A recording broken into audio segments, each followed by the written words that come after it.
बऱ्याचदा सगळ्याच ज्या गोष्टी ते सांगतात किंवा त्यांना हवं असतं, पेशंट्सना हवं असतं, प्रत्येक गोष्टच आपण तितक्या 100%ला नाही देऊ शकत. मग ते केलं, त्यानंतर पण जर सिलेक्शन झालं नाही, त्यानंतरही तो रोल मिळाला नाही, येस, मग हू इज ॲट फॉल्ट? ही मला मिळाली, ती थोडं कमीमध्ये करून देऊ शकते, किंवा माझ्या हिनी तिकडे केलेलं तिलाच विचारते ती हे पण करेल का. आपण कोणाकडे ती ट्रीटमेंट घेतोय त्याचाही थोडासा अभ्यास लोकांनी करावा. आता I am also mother to a girl, so मला असं नाही आवडणार की आजकाल आमच्या सोसायटीमध्ये ह्या गोष्टीला ॲक्सेप्टन्स आहे म्हणून मला हे चेंज करून दे, किंवा हे ऑगमेंट करून दे, किंवा हे बदल करून दे. कॉन्फिडन्स हा तुमचं काही चेंज करून येत नाही, कॉन्फिडन्स हा तुमच्या सेल्फमधून येतो. तू सगळं करतेस, घर, कुटुंब, करिअर, पण स्वतःसाठी मात्र तुझ्याकडे वेळ नसतो. या सगळ्यात आयुष्याच्या प्रत्येक वळणावर तुला काय हवं आहे, तुझ्या मनाला काय हवं आहे, तुझ्या शरीराला काय हवं आहे, हे सगळं जाणून घेणं सुद्धा तितकंच महत्त्वाचं आहे. पण आपण ना कळत नकळत स्वतःला 4 पावलं मागे टाकत असतो आणि आपल्या पलीकडे जे जग आहे त्याची काळजी घेण्यात व्यस्त असतो. आणि स्वतःची काळजी घेण्यासाठी आपल्याकडे वेळच नसतो. म्हणूनच तर हा अत्यंत महत्त्वाचा शो मज्जा वेलनेस आम्ही घेऊन आलो आहे खास तुझ्यासाठी, तुझ्या आरोग्यासाठी, तुझ्यासोबत.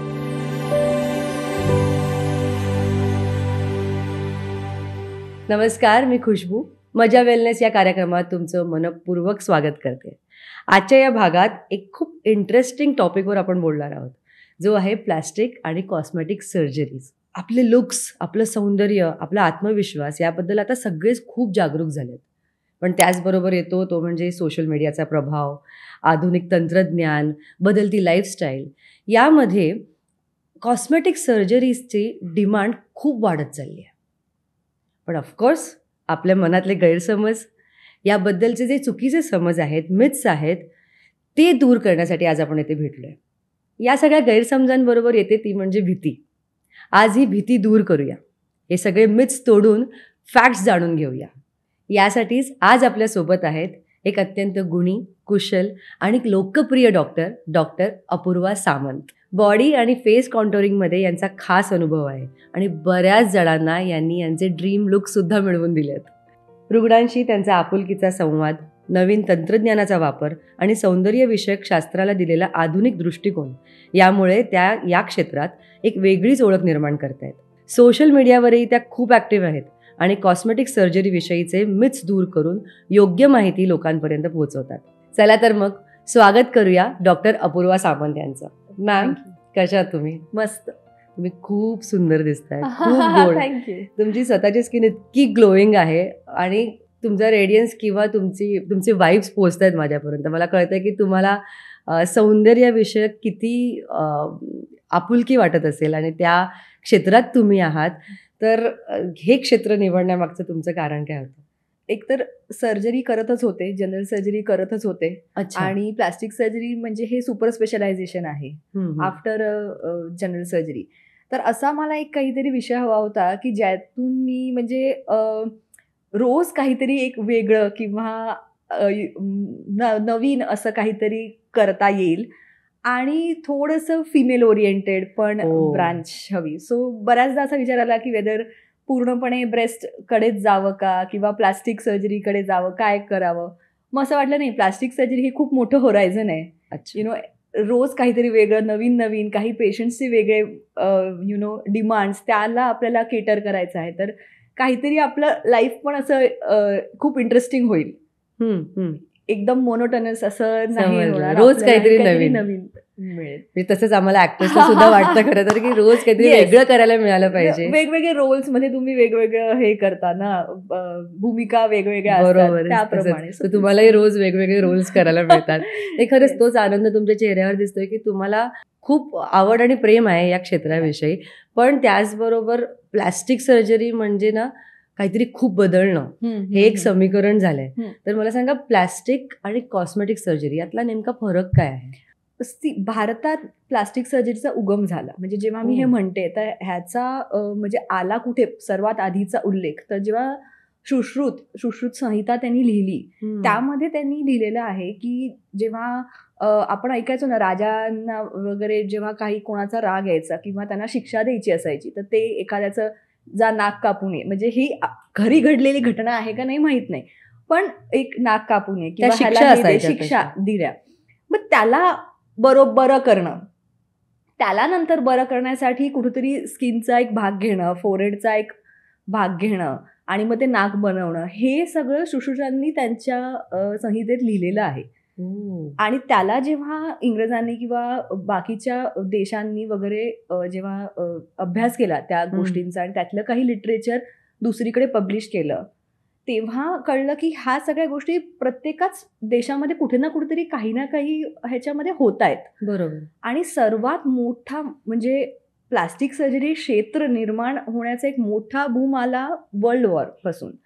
वर्ल्ड वॉरचे जे विक्टिम्स होते, म्हणजे जे आर्मी सोल्जर्स होते, त्यांना जेव्हा गनशॉट वुंड्स होत होत्या, त्यांना जेव्हा मार लागत होते, तेव्हा विचित्र विचित्र त्यांच्या जखमा व्हायच्या.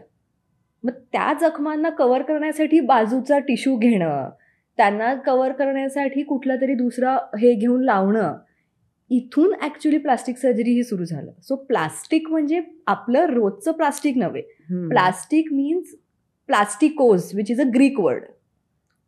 To mould, to give shape, आकार देणं. आणि त्यानंतर आता तिथून ते क्षेत्र इंजुरीज पासून गेलं कॅन्सरकडे. कॅन्सरचे रुग्ण, कॅन्सरच्या रुग्णांमध्ये झालेल्या काही डिफेक्ट्स त्यांना ट्रीट करणं.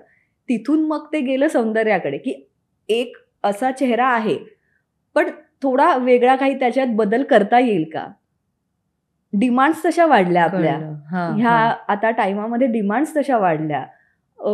वेगवेगळ्या ट्रेंड्समुळे त्याला अजून म्हणजे म्हणतात ना की ट्रेंड्सनेच इन्स्टिगेट केल्या काही काही गोष्टी, की ह्या आपण करू शकतो का, हे डिमांड्स येत आहेत तर आपण ह्यालाही केटर करू शकतो का. आणि त्याप्रमाणे ह्या क्षेत्रामध्ये असा बदल होत चाललाय. अमेझिंग. प्लास्टिक सर्जन्स जे असतात तेच कॉस्मेटिक सर्जरी करतात, पण cosmetic is related to beauty. अच्छा. साधारण सौंदर्य, आणि त्यामुळे मग त्यावर फोकस होतो. वेळेस जेव्हा आपण एक प्लास्टिक सर्जन म्हणतो तेव्हा त्याला एक मोठं ब्रॉड एक होरायझन येतं, की त्याच्यामध्ये इंजुरीज आल्या, कॅन्सर रिकन्स्ट्रक्शन आलं, कॉस्मेटिक देखील आलं, इवन पेडियाट्रिक बच्चूज ज्यांना कधी कधी एखादी एक्स्ट्रा फिंगर असते, विभागलेले ओठ असतात, हे सगळं this is all a spectrum of plastic surgery. Okay. आणि सौंदर्यविषयक जे काही असतं ते कॉस्मेटिक सर्जरीमध्ये मोडलं जातं. हां, आणि कसं असतं की हे क्षेत्र इतकं मोठं आहे की मोस्टली प्रत्येक सर्जन प्रत्येक गोष्टीला नाही तेवढा वेळ देऊ शकत. एखाद दोन गोष्टी निवडून मग ते त्याच्यातच सुपर स्पेशलाइज करून त्याच्यातच काम त्यांचं वाढत जातं. सो काही काही लोक स्वतःला एक ट्रॉमा सर्जन म्हणतात, प्लास्टिक आणि trauma surgeon. Some will say plastic and onco reconstruction surgeon, some will say plastic आणि कॉस्मेटिक, किंवा प्लास्टिक अँड बर्न्स, जळीत रुग्ण, जळलेले रुग्ण, त्यांची एक केअर पूर्ण एक वेगळी आहे. सो असे हे सगळ्यांनी आपापल्या आवडीनुसार आपण कुठे आहोत, कुठे प्रॅक्टिस करतो त्यानुसार आपण आपले सब डिव्हिजन्स प्रत्येकाने चूज केलेले. अमेझिंग. आणि तुमचं शिक्षण कुठून झालंय? जे हॉस्पिटल. अमेझिंग. आता तुम्ही कुठे प्रॅक्टिस करताय? विलेपार्ले, मुंबई, इथे तुमची प्रॅक्टिस सुरू आहे. अमेझिंग. आत्ता जो आपण जस्ट विषय काढला की गरज म्हणून हे सगळं सुरू झालं, आणि खूप आनंद झाला ऐकून की आपल्या भारतात त्याची मुळं आहेत, इतिहासात त्याचे दाखले आहेत, की मला वाटतं शल्य चिकित्सा वगैरे असं त्याला पूर्वी म्हटलं जायचं. तिथून ते आत्तापर्यंतचा प्रवास, गरज ते मला वाटतं आता हौशेसाठी बऱ्याचशा गोष्टी केल्या जातात. म्हणजे एक AI ट्रेंड आलाय सोशल मीडियावर की तुम्हाला तुमचं रूप पालटून साडीमध्ये फोटो करून मिळतो तयार. तर ते बघायला आणि ती 5 मिनिटं इतकी सुंदर जातात आपली, की असं वाटतं की हेच आयुष्यभर जर मला हे सौंदर्य मिळालं तर का नाही. तर ते खरंच आता शक्य झालंय का, की जे मी इमॅजिन करते, जे रूप मला माझं हवंय ते मी मिळवू शकते या क्रियेने, शस्त्रक्रियेने? पार्शियली म्हणू शकतो. जेव्हा पण माझ्याकडे एखादी येते कोणीही की मला हे असं असं आहे, किंवा मी हे बघितलंय की हे असं असं तिने केलं किंवा ह्या ऍक्ट्रेसने केलं किंवा असं मला हवं आहे, तेव्हा मी त्यांना एकच गोष्ट सांगते की तुमच्या जे मनात आहे, काय केल्याने काय होईल ते एक इमॅजिनेशन आहे. सो तो एक पॉइंट झाला.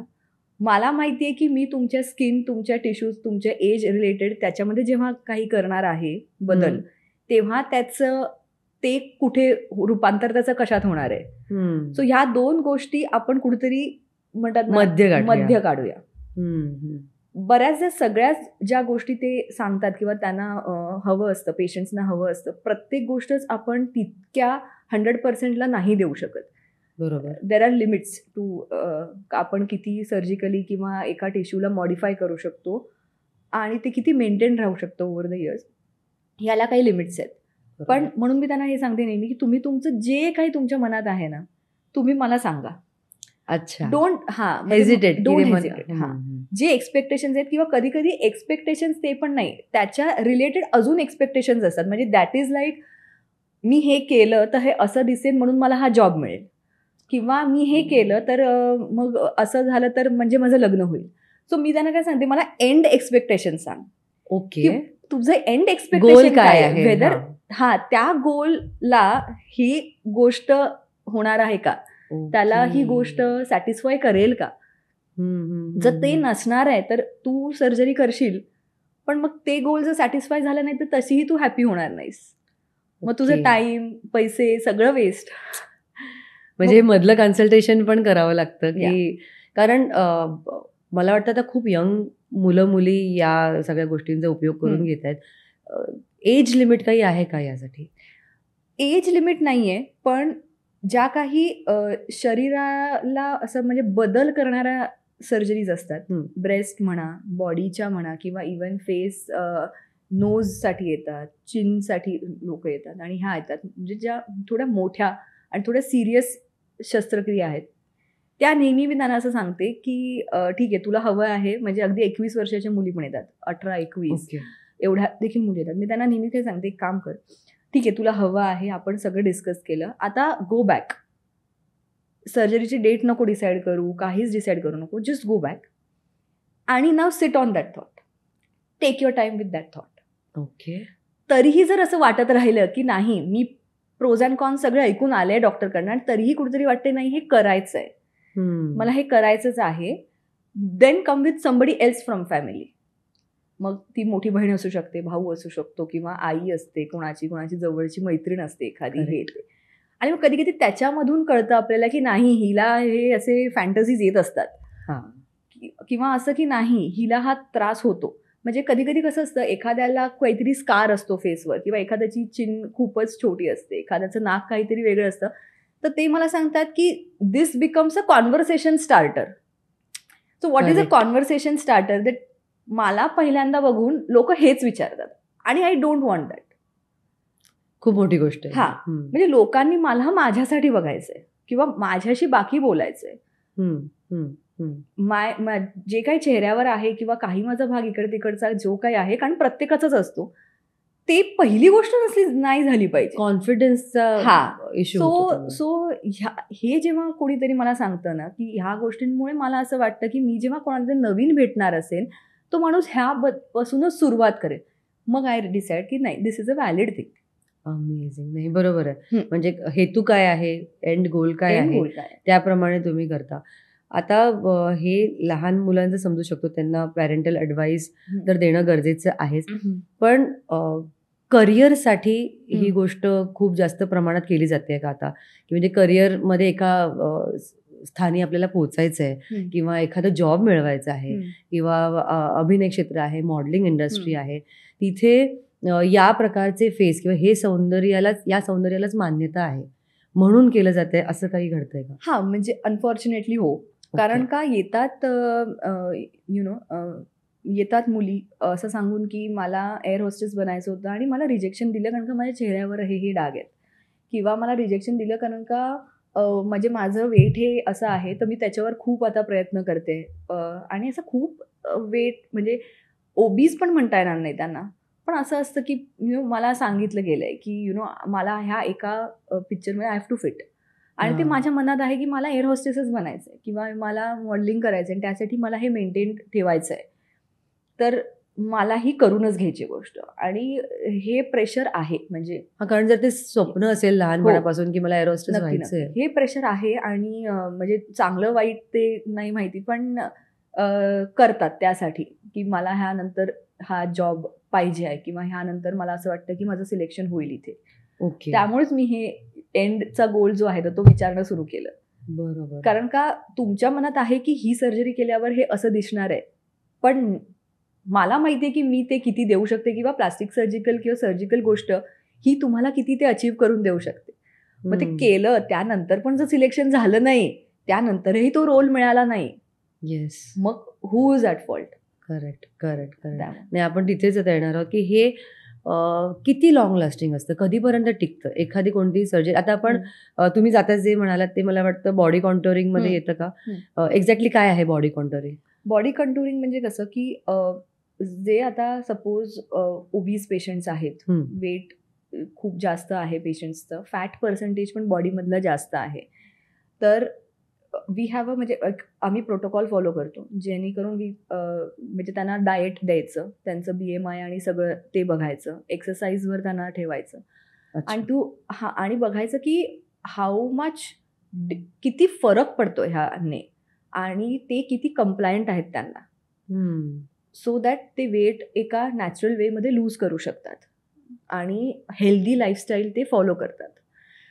इफ त्याने पण नाही झालं, सपोज असं पकड की त्यानेही नाही झालं, बऱ्याच वेळ ही ट्राईड एका स्पेसिफिक BMI एका ह्याच्यापर्यंत येणं आणि ते पॉसिबल होत नाही आहे त्याला, मग आम्ही सर्जिकली करतो, लाईक लायपोसक्शन. लायपोसक्शन म्हणजे काय? Lipo is fat, suction is just sucking out the fat. So त्याने करतो. त्याने कधी कधी मग स्किन लूज होते किंवा जे बेरियाट्रिक सर्जरी ऐकलं असेल तर पोस्ट बेरियाट्रिक किंवा खूप मॅसिव्ह असा वेट लॉस केला कोणी 20-30 किलो असा वेट लॉस केला एकदम ओबीस पर्सनने, तर स्किन लूज पडते. करेक्ट. मग त्याला तुम्हाला शेप द्यायला लागतं. सो ऑल दिस कम्स अंडर बॉडी कंट्रोल. पण ह्याचे रिझल्ट जे आहेत, ह्या ज्या मेजर प्रोसिजर्स आहेत जसं की ब्रेस्टच्या हे किंवा बॉडी कंटुरिंग किंवा इवन नोजचं रिशेपिंग, ह्या प्रोसिजर्स लॉंग लास्टिंग असतात. ओके. कारण का ते तुमच्या पूर्ण टिश्यूला पूर्ण सर्जिकली हँडल करतात. Of course you have to maintain it. म्हणजे ज्याला आम्ही बॉडी कंटुरिंग केलं आहे त्याने उद्या असं अगदी कशीही लाईफस्टाईल केली आणि हे सोडून काही तो खात बसला आणि त्यांनी हे नाही केलं तर मग weight will come back, it will not look good. पण साधारण पेशंट्स तेवढे मोटिवेटेड असतात की जे नंतर स्वतःची काळजी घेतात, ज्यांना माहिती असतं की जेव्हा आपण तसे होतो तेव्हा आपल्याला काय प्रॉब्लेम्स होत होते आणि आता त्या लुकमध्ये स्वतःला बघून आणि मेटाबॉलिकली पण तुम्हाला बरं वाटतं, झोप आणि एनर्जी लेवल्स हे सगळे चेंज झाल्यामुळे आपल्याला आता कसं वाटतं हे त्यांना माहीत असतं. बहुतेक पेशंट्स मेंटेन करतात. पण काही गोष्टी अशा आहेत ज्या अगदी म्हणजे इट्स जस्ट थोड्याशा वेळासाठी किंवा रिडू करायला लागतात, जसं की बोटॉक्स म्हणा किंवा नॉन सर्जिकल मेथड्स आहेत, स्किन टाईटनिंग मेथड्स आहेत, ह्या सगळ्या नॉन सर्जिकल आहेत. मग त्यांची कॉस्टही कमी असते पण त्या परत करत राहायला लागतं समथिंग नाही. Okay okay okay. सो दोघांचं असं एक मेळ होऊन कुठेतरी परम्युटेशन कॉम्बिनेशन्स करून एखाद्याचं आम्ही जे असेल ते अचीव्ह करायचा प्रयत्न करतो. Okay okay. Same goes with face contouring, म्हणजे दोन्ही पण चेहरा फॅट कमी करून आपण ते स्किन टाईटनिंग जी लूज झालेली असते वयाप्रमाणे त्याला you can pull back and do that surgically. पण असं आहे की तेच प्रत्येकाचे काय गोल्स आहेत, काय अचीव्ह करायचं आहे, टाइम किती आहे, किती तुम्ही मोटिवेटेड आहात त्या गोष्टीला करण्यासाठी, त्याप्रमाणे मग आपण पुढे मागे करू शकतो किंवा काही कॉम्बिनेशन ट्रीटमेंट्स करू शकतो. Some part non surgical, some part surgical, something like. Okay. म्हणजे कोणती तुमच्याकडे जेव्हा तुम्हाला एंड गोल कळतो त्याप्रमाणे 3-4 गोष्टी किंवा 3-4 वेगवेगळ्या प्रकारच्या सर्जिकल नॉन सर्जिकल गोष्टी एकत्र करून तुम्ही आणि आपण ऑप्शन्स देऊ शकतो पेशंटना की हे आहे, प्रत्येकाचा डाऊन टाईम किती आहे, प्रत्येकाची पोस्ट केअर किती आहे, काय आहे, टाईमलाईन काय बघतोय आपण. बरोबर.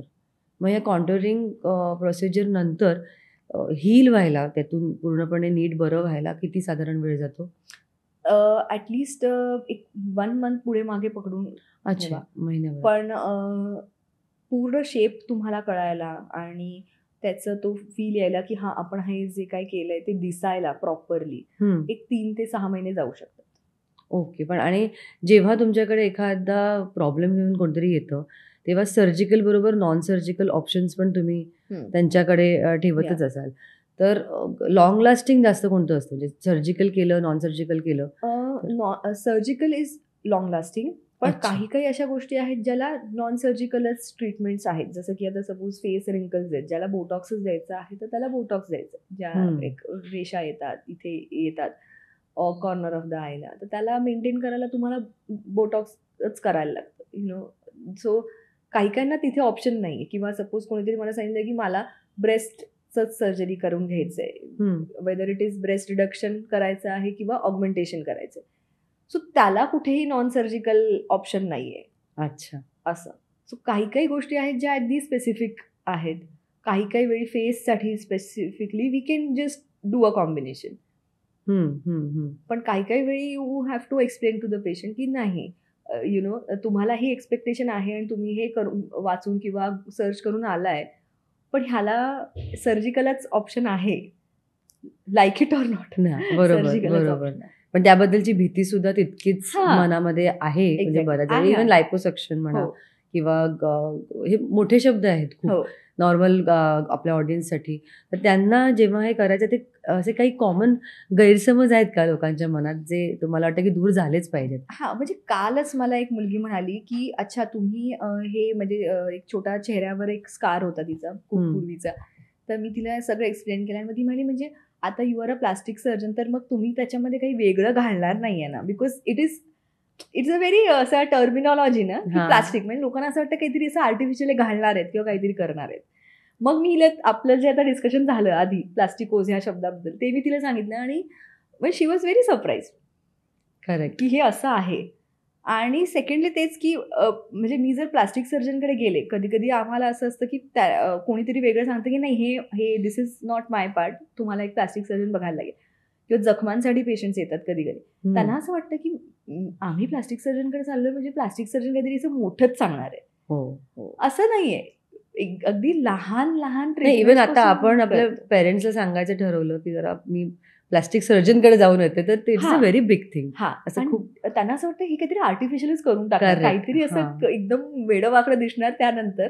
कारण कसं असतं मीडियामधले पण जे असे ट्रोल केलेले किंवा जे असे नॉन गुड इमेजेस जे आहेत ह्याचे, तेच आपल्या मनात लक्षात राहिलेले असतात की अरे ती तर अशी दिसते, हा आता असाच झाला ह्याच्यानंतर. आणि त्यामुळे ती भीती आहे मनात की अरे प्लास्टिक सर्जरी गेलं की अरे काहीतरी होणार.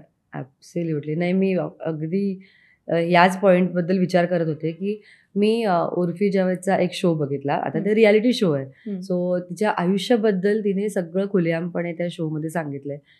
त्यात तिने इतकं ओपनली कबूल केलंय की सगळं सेफ आहे, मी करते, मी फिलर्स करते, मला फाईन लाईन्स माझ्या चेहऱ्यावर नकोत. तर हे रेग्युलर करणं हे कितपत सेफ आहे आणि ह्याच्याने आपण काय एक्झाम्पल ठेवतोय आपल्या पुढच्या जनरेशनसाठी? तुम्हाला काय योग्य अयोग्य यातलं काय वाटतं?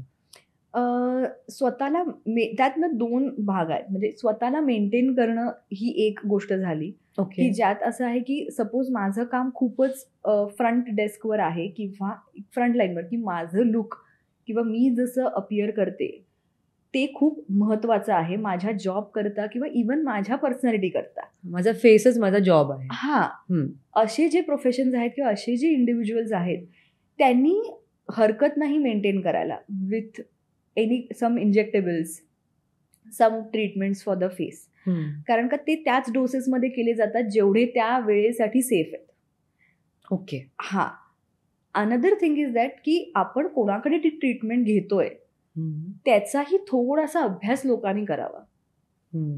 की ही मला मिळाली, ती थोडं कमीमध्ये करून देऊ शकते किंवा माझ्या हिनी तिकडे केलेलं तिलाच विचारते ती हे पण करेल का, किंवा मी पार्लरला जाऊन विचारते की ती थोडंसं लेझर करून देईल का. हे नाही, प्रत्येकाचे काही पॉईंट्स आहेत, निश पॉईंट्स आहेत, काही त्याचे साईड इफेक्ट्स आहेत, काही त्याचे डेंजर्स आहेत. हे ज्याला माहिती आहे आणि वेल इक्विप्ड आहेत तो माणूस आणि सुजाण आहे, त्या अशा पर्सन कडनं ट्रीटमेंट्स करून घ्यावे. सो ही बाग झाली मेंटेनन्सची. सेकंड मी असं सांगेन की जर तुम्हाला असं वाटतं की आजकाल म्हणजे व्हेरेवर, आता I am also mother to a girl, so मला असं नाही आवडणार की तिने उद्या मला असं म्हटलं की मला वाटतं की माझ्याबरोबरचे सगळे असेच करतायत किंवा आजकाल आमच्या सोसायटीमध्ये ह्या गोष्टीला ऍक्सेप्टन्स आहे म्हणून मला हे चेंज करून दे किंवा हे ऑगमेंट करून दे किंवा हे बदल करून दे. बिकॉज कॉन्फिडन्स हा तुमचं काही चेंज करून येत नाही. कॉन्फिडन्स हा तुमच्या नॉलेज मधनं तुमच्या सेल्फ मधून येतो. बरोबर, राईट. सो म्हणजे माझ्याकडे लोक येतात की मी फेअर आहे पण मी ब्राईट नाहीये किंवा मी डार्क आहे आणि मला असं ग्लो करायचंय. So what I tell them की मी तुम्हाला एक स्किन रुटीन देईन. ओके, मी स्किन रुटीन देईन तुम्हाला, what is good for you, everything.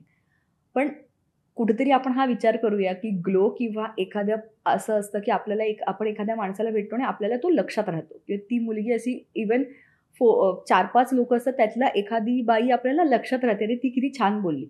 ते खरंच त्यांच्या स्किनमुळे आहे का? नाही. ग्लो इज अ व्हेरी म्हणतात ना कॉम्प्रिहेन्सिव्ह कॉम्पोनंट आहे हा.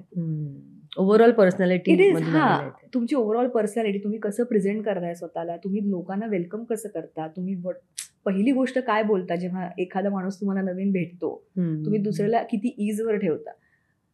People generally react to that.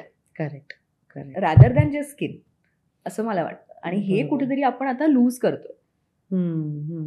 पण आता तुम्ही म्हणालात तसं की फक्त एखादा गोल अचीव्ह करायला कुठूनही ट्रीटमेंट करून घेऊ नये. तर आता माझ्या मनात आलं असेल एखादी ट्रीटमेंट घ्यायचं तर मी शोधायचं कसं? म्हणजे आपल्या ऑडियन्सला पण सांगूया की तुम्हाला जर एक योग्य डॉक्टर तुमच्यासाठी तुमच्या जवळपास शोधायचं असेल तर कोणत्या गोष्टी लक्षात घेतल्या पाहिजेत आणि कसं शोधावं? सो जेव्हा आपल्याला एखादी सर्जिकल गोष्ट करायची असते, तुम्हाला माहिती आहे की तुम्हाला नाकाचा शेप बदलायचा आहे, तुम्हाला काहीतरी चिनचा शेप बदलायचा आहे किंवा ब्रेस्ट बद्दल आहे, और मे बी तुमच्या बॉडीचं काही आहे, तुम्हाला मॉमी मेकओव्हर ऐकलं असेल किंवा नवीन नाही, पोस्ट प्रेग्नन्सी किंवा पोस्ट चाइल्ड बर्थ हे पोट असं पूर्ण लूज होतं. सो ते आपल्याला करायचं. तो आपल्यालाही एक अंदाज येतो की हे फक्त वरून काही लावून होणार नाहीये, राईट. समथिंग आतून काहीतरी बदललं पाहिजे, काहीतरी बदलायचंय आपल्याला. सो जेव्हा आपल्याला एवढं कळतं की हा याच्यामध्ये काहीतरी आहे असं की ह्याच्या डीपमध्ये काहीतरी जायला लागणार असेल, तर मला असं वाटतं they should start searching a plastic surgeon near them, और प्लास्टिक सर्जन जो त्यांच्या कोणत्याही हॉस्पिटलमध्ये त्यांना कम्फर्ट जिथे आहे तिथे असेल, असं काहीतरी. Whereas if you have skin problem, hair issues, किंवा असं आहे की मला फक्त मेंटेन करायचं आहे, घरामध्ये लग्न आहे त्याच्या आधी काही ट्रीटमेंट्स करायच्या आहेत, तर even a plastic surgeon can work, dermatologist can work. Because ते तुम्हाला maintenance peels, maintenance treatments, maintenance laser toning हे देऊ शकतात, which will last for your festive season, your wedding season, or pre show, pre party, temporary. But when you have to do something surgical, or when you have to do something bigger, आणि ते आपल्यालाही कळून असतं की आता ह्याला काहीतरी लागणार आहे, मला असं वाटतं की you can search a plastic surgeon to know. Okay, म्हणजे प्लास्टिक सर्जन प्रॉपरली शोधून, मग त्यात सुद्धा तुम्ही जसं म्हणाल की सब डिव्हिजन्स आहेत, तर आपल्या एखाद्याला समजा फेस कॉन्टोरिंग करायचं आहे तर plastic surgeon will do the same thing. So कसं आहे की मोस्ट प्लास्टिक सर्जन्स हे केटर करतात एक वाईड ह्याला. आणि मुंबई हे अशी शहर आहे की ॲटलिस्ट मेट्रोज हे असं आहेत की जिथे खूप हे सगळं आता वाढलेलं आहे. सो असे बरेच इझिली मिळतील प्लास्टिक सर्जन्स प्रॉपर गुगलवर किंवा कुठे इंस्टाग्रामवर सर्च केल्यावर, की जे सांगतायत स्वतःचं स्पेशलायझेशन काय, की माझं हे आहे, आम्ही हे करतो. आणि मी हे बघितलं, म्हणजे आय नो की ते इतके ऑनेस्ट असतात की समजा असं आहे की हे नाही करत ते, तर आय नो ऑफ पीपल जे डिनाय करतात की दिस इज नॉट म्हणजे this is not something I do. Okay. पण मग ते जे प्रोडक्ट्स वापरतात ते नॉर्मल सामान्य माणसाला तर माहित नाहीये की काय योग्य काय अयोग्य, तर त्याचं काही आपल्याला जाणून घेण्याचा काही वे आहे का, की जिथे आपल्याला कळेल की जसं आपण सलॉनमध्ये गेल्यानंतर माहित असतं की मला हे प्रोडक्ट्स वापरा चेहऱ्यावर आणि हे नका वापरू, या ब्रँडचे वापरा, हे नका वापरू, तसं आपण प्लास्टिक सर्जन किंवा डॉक्टर्सकडे गेल्यानंतर या काही आपल्या गोष्टी समोर ठेवू शकतो का, अभ्यास कुठे करू शकतो का याचा? म्हणजे मोस्ट तरी मी म्हणजे लोकांना काय सांगेन की जेव्हा तुम्ही फर्स्ट टाइम कोणत्याही डॉक्टरकडे जाता, अगदी तुम्हाला स्किन ट्रीटमेंट जरी करायची असेल आणि कोणतीही प्रोसिजर ॲडवाईस केलेली आहे ना, तेव्हाच्या तेव्हा ती लगेच अगदी करायची गरज नाहीये. तुम्ही त्यांना हे विचारू शकता की तुमच्याकडे काय काय तुम्ही वापरता, ऑप्शन्स काय काय आहेत. अगदी एक साधारण म्हणजे केमिकल पील हे आजकाल तर सगळेच ऐकून आहेत, केमिकल पील किंवा मेडिफेशियल. तर तुम्ही त्यांना हे सांगू शकता की मला सांगाल का की कोणतं आहे. मोस्ट ऑफ द टाइम्स ते ब्रँड्स किंवा त्याचं कंटेंट जे असतं ते अगदी ओपनली सगळे डॉक्टर्स, डर्मॅट्स हे सांगतात. अच्छा. प्लास्टिक सर्जन सगळेच, म्हणजे अगदी मीही ते सांगते की हे असणार आहे, ह्याचं हे पील आहे आणि हे तुम्हाला करेल. मग अगदी लगेच करायची गरज आहे नाहीये, दॅट डिपेंड्स तुम्ही कधी गेलाय. पण थोडा एक टाइम घेतला आणि 2-3 दिवसांनी त्याबद्दल विचार करून परत आलं तर आय थिंक ते सर्वात सेफ असतं. कारण का मग तुमचाही विचार पक्का झालेला असतो कोणतीही ट्रीटमेंट करायच्या आधी. करेक्ट. ती इम्पल्स मध्ये न करता विचार करून, थोडा अभ्यास करून ते केलेलं बेटर. करेक्ट. आपण मगाशीच म्हणालो तसं प्लास्टिक सर्जरीचं भीती मनात आहे, कारण त्याबरोबर येणारे ते इमेजेस, ते फोटोज ज्यामध्ये बिघडलेले चेहरे मोठमोठ्या नोन माणसांचे आपल्याला माहिती आहेत आणि दिसलेले आहेत. तर असे जेव्हा एखादी सर्जरी, आता कदाचित त्या व्यक्तीने त्याचा पूर्ण अभ्यास करून ते केलेलं आहे, त्यांना ते तसंच हवं असेल, पण जेव्हा एखादी सर्जरी आपल्याला वाटते की बिघडली आहे किंवा ते आता ते सौंदर्य वाटत नाहीये आपल्या नजरेत, तर त्यावेळी ती व्यक्ती ते पुन्हा सगळं नीट करू शकते का? हो, जर टायमामध्ये आपण तो डिसिजन घेतला तर. जसं की फिलर्स खूप जास्त झाले तर फिलर्स डिझॉल्व्ह करता येतात. चेहऱ्यात टाकलेले फिलर्स डिझॉल्व्ह करता येतात. बोटॉक्स जर असेल, फ्रीज झाल्यासारखं वाटत असेल चेहरा, तर त्याचाही टाइम ड्युरेशन आहे की ते स्लोली त्याचा इफेक्ट कमी होतो. सो काही गोष्टी आहेत ज्या बदलता येतात. पण सर्जिकल असतील तर मला असं वाटतं, म्हणजे मी पर्सनली एक हे सांगू तर की जे आपण हे बिघडलेले चेहरे बघतोय म्हणजे मोठमोठ्या लोकांचे, तर पहिली गोष्ट तर आपल्याला हेच माहित नाही की त्यांनी त्यांचे काय एक्सपेक्टेशन्स ठेवले होते त्यांच्या सर्जन समोर. पहिली गोष्ट ही आहे. आणि सेकंड असं आहे की म्हणजे ते अचीव करण्यासाठी किती ह्या साईडनेही किती एफर्ट होते की rather than over delivering you can under deliver. म्हणजे रादर दॅन सेइंग की हा ठीक आहे, हे एका ह्याच्यामध्ये अचीव्ह करूया, कोणीतरी असं, म्हणजे मी तरी असं करते की हा फिलर्स जर ओठाचे फिलर्स करायचे असतील ना आणि असा शेप हवा असेल, मी त्यांना नेहमी काय सांगते की आपण त्याच्या एक 25% लेट्स कीप बॅलन्स, थोडं आपण करूया, then you see how much it is. आणि मग तुला त्याच्यापेक्षाही अजून जास्त शेप चेंज हवा असेल ना, तर 25% I have with me, you come within 2-3 days and then. अच्छा. So something like that. तुम्ही जे वापरता त्यासाठी तुम्ही ठेवून थोडा बिकॉज देन मग असं होतं की त्या पर्सनला, आता मी तसं म्हटलं ना की मला हे करून हे असं दिसता येईल, हे एक इमॅजिनेशन आहे. ते खरं ऍक्च्युअल रियालिटीमध्ये आणण्यासाठी तुम्हाला ते ट्राय केल्यानंतरच कळणार आहे चेहऱ्यावर किंवा शरीरावर. आणि मग ते करताना जर एकदाच केलं आणि मग ते ओव्हर डिलिव्हर झालं मोर दॅन हे, तर you cannot correct it immediately and that it will become a issue. त्यापेक्षा जर अंडर झालं, कमी झाला इफेक्ट, त्याला पुढे तर करता येईल ना. आणि हेच त्यांना पण सांगते. पण असं कधी झालंय का की नाही आत्ताच हा लुक हवाय, तुम्ही वापरा सगळं, तुम्हाला जे बेस्ट करता येते ते करा, आणि त्यानंतर थोडंसं खचल्यासारखं होतं की? म्हणजे झालंय असं. एकच म्हणजे ह्याचीच मॉडेल होती, तिला शी वॉन्टेड ह्याचे लिप्स हवे होते, लिप्ससाठीच केलं होतं, आणि मी तिला म्हटलं की हे असंच आहे. शी वाज लाईक नाही, I am comfortable even if ते जास्त दिसलं. मला वाटलं बघून की this is a little bit more plumped than जे मला आवडलं असतं. पण शी वॉज व्हेरी कॉन्फिडेंट. बरोबर. ती मला माहिती आहे, तर ठीक आहे. परत त्याच्यात पण असं आहे ना, जो फर्स्ट टाइम करणारा असतो ना, पहिल्यांदा त्याचा प्लास्टिक सर्जरी किंवा असा कॉस्मेटिक सर्जरीचा एक्सपिरियन्स होणार आहे, कॉस्मेटिक प्रोसिजरचा एक्सपिरियन्स होणार आहे, तर त्या पेशंट्समध्ये मी मोस्ट ऑफ द टाइम्स कमीच हे करते आधी, कारण का त्यांची रिॲक्शन थोडी अजून स्ट्रॉंग येते. एखादा असं असतो पर्सन ज्याला हे आधीपासून माहिती आहे की तिने असं बोटॉक्स केलेला आहे, फिलर्स केलेले आहेत, थोडे मोठे मेंटेनन्स ट्रीटमेंट्स करते. सो ती व्यक्ती ना थोडी better adjusted to the result, to the after असते, आणि तिला माहिती असतं की ती हे केल्याने, म्हणजे पीपल आर व्हेरी इंटेलिजंट आणि दे ऑब्झर्व अ लॉट. अगदी त्यांचं मायन्यूट गोष्टींकडे लक्ष असतं व्यवस्थित, की नाही मॅम तेव्हा 2 ml घेतलं होतं, आता 1 ml घेतलं आहे, मग तुम्ही काय करा, एवढं करा, मग मला माहिती माझी स्किन कशी रिॲक्ट होते, अगदी एवढं व्यवस्थित सांगतात. मध्ये अनुभवाने येतो. सो त्या पेशंट्समध्ये देन आय डोंट फिअर. पण जे नवीन असतात ना, ज्यांना फर्स्ट टाइमच करायचं आहे, मग त्याच्यामध्ये मी थोडं अंडरच हे करते सो दॅट तो एकदम स्ट्रॉंग त्यांना, कारण का आपलं फेस चेंज होणं किंवा आपले काहीतरी चेंज होणं ही पण एक त्याला पण एक सरप्राईजच आहे. प्रश्नच Actually, नाही. हो कितीही इमॅजिन केलं असं खरी भीती कितीही तीच अगदी आहे मनामध्ये हा. की आपण कसं वेगळंच दिसू? काहीतरी दिसलो हा. तर की म्हणजे जरी कितीही आपण इमॅजिन केलं असेल तरी जेव्हा बघतो तेव्हा आपली रिॲक्शन काय येणार आहे हे माहित नसतं.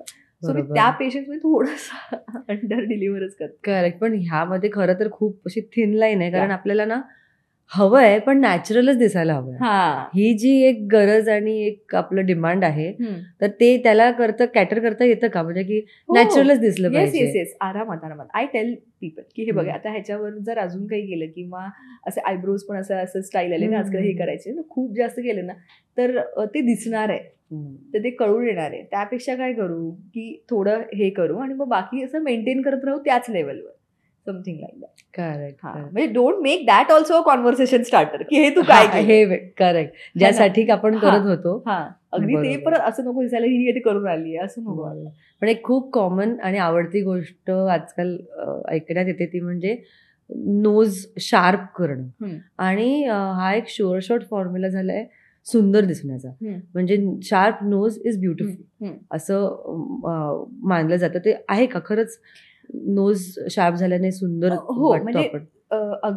C what we believe is that प्रपोर्शन्सचा सगळा खेळ असतो. अच्छा. सो फेसला प्रपोर्शन्स मध्ये डिवाइड केलेला हा. आहे आणि प्रत्येक जणाचं स्ट्रक्चर ते त्या प्रपोर्शन्स मध्ये असतं. ठीक आहे. So nose when out of proportion कधी कधी तेव्हा इट डझंट. पण तेच आहे की नोजचे शेप चेंज झाल्याने सुंदर दिसायला होतं, पण किती आपल्याला ते किती हवंय आणि ते किती करायचंय. दुसरा असा प्रॉब्लेम असतो की इंडियन स्किन ही थोडी थिक असते, वेरॅज कॉकेशियन स्किन, युरोपियन आणि अमेरिकन स्किन वगैरे जर बघितली तर that is a little thinner. Okay. आणि इकडची स्किन ही अजून थिक होते rather than your face skin. So इकडे तो शेप आणणं आणि व्यवस्थित ओरिजिनली थिक असते. सो तो शेप आणणं हे अजून थोडं डिफिकल्ट होतं. पण लोकांच्या मनात काय कल्पना असतात त्या असं रँडमली इंस्टाग्रामवर वगैरे स्क्रोल करता करता असं बघतायत. बरोबर. So they don't know there हे किती माझं कसं आहे, माझी स्किन कशी आहे. They are seeing somebody elsewhere, कुठेला तरी वेगळ्या कंट्रीमध्ये, अरे हिचं असं आहे, हे तसं आहे, ही मॉडेल अशी, आणि ते कम्पॅरिझन होते. सो रिअलिस्टिकली आपण किती अचीव्ह करू शकतो हे मनात पेशंटच्या आणि डॉक्टर ह्या दोघांच्याही असलं पाहिजे. ओके. हां. याचबरोबर एक कॉमन प्रोसेस फॉलो केली जाते ती म्हणजे स्किन लाईटनिंग. गोरं दिसायचं आहे, ही मुला मुलींची सगळ्यांचीच डिमांड आहे. त्यांना क्रीम्स वापरून बघतात काही वर्ष, मग त्याने जर नाही फरक पडला, थोडं कमवायला लागलं की त्यांना असं वाटतं की आता आपण थोडं आपल्या स्वतःवरती खर्च करूया. कितपत फायदेशीर आहे, काही तोटे आहेत का यातले?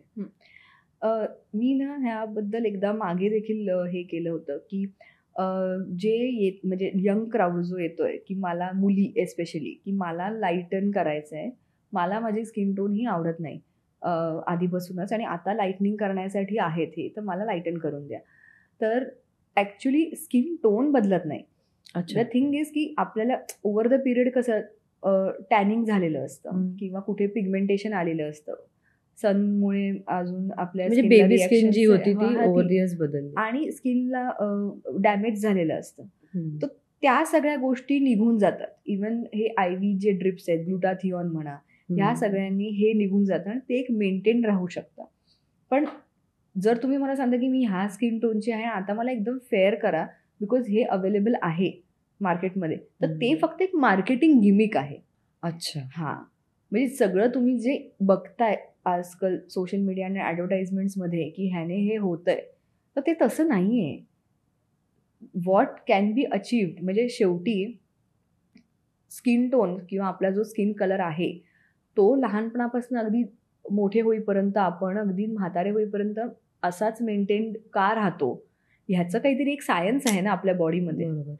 जर ते इतकं कसं चेंज करता येईल, मी हेच त्यांना समजवते की हे इतकं बदल एवढा आपण जाऊन फक्त एक 7-8 इंजेक्शन्सने करता येईल का? म्हणजे तुला तरी हे वाटतंय का? मी त्यांना विचारते की तू शिक्षित आहेस, तूही काही अभ्यास केलेला आहेस, तो मला सांग की तुला हे वाटतंय का की हे करू शकतो आपण.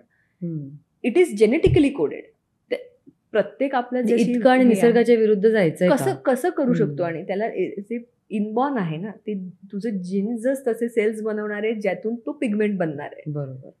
तर तू फक्त जो वरून डॅमेज झालेला आहे, जो स्ट्रेसमुळे हे झालेला आहे, अभ्यासामुळे पिगमेंटेशन होतं, अंडर आय सर्कल्स झाले, किंवा आपल्या क्रीजेस असतात, आणि काही काहींना पिगमेंटेशन येतं ओव्हरऑल एज रिलेटेड, ओके, बायकांना वगैरे, हे सगळं जाऊ शकतं. आणि जर तुम्ही कंटिन्युअस ट्रीटमेंट घेत राहिला तर ह्या गोष्टी मेंटेन राहतात.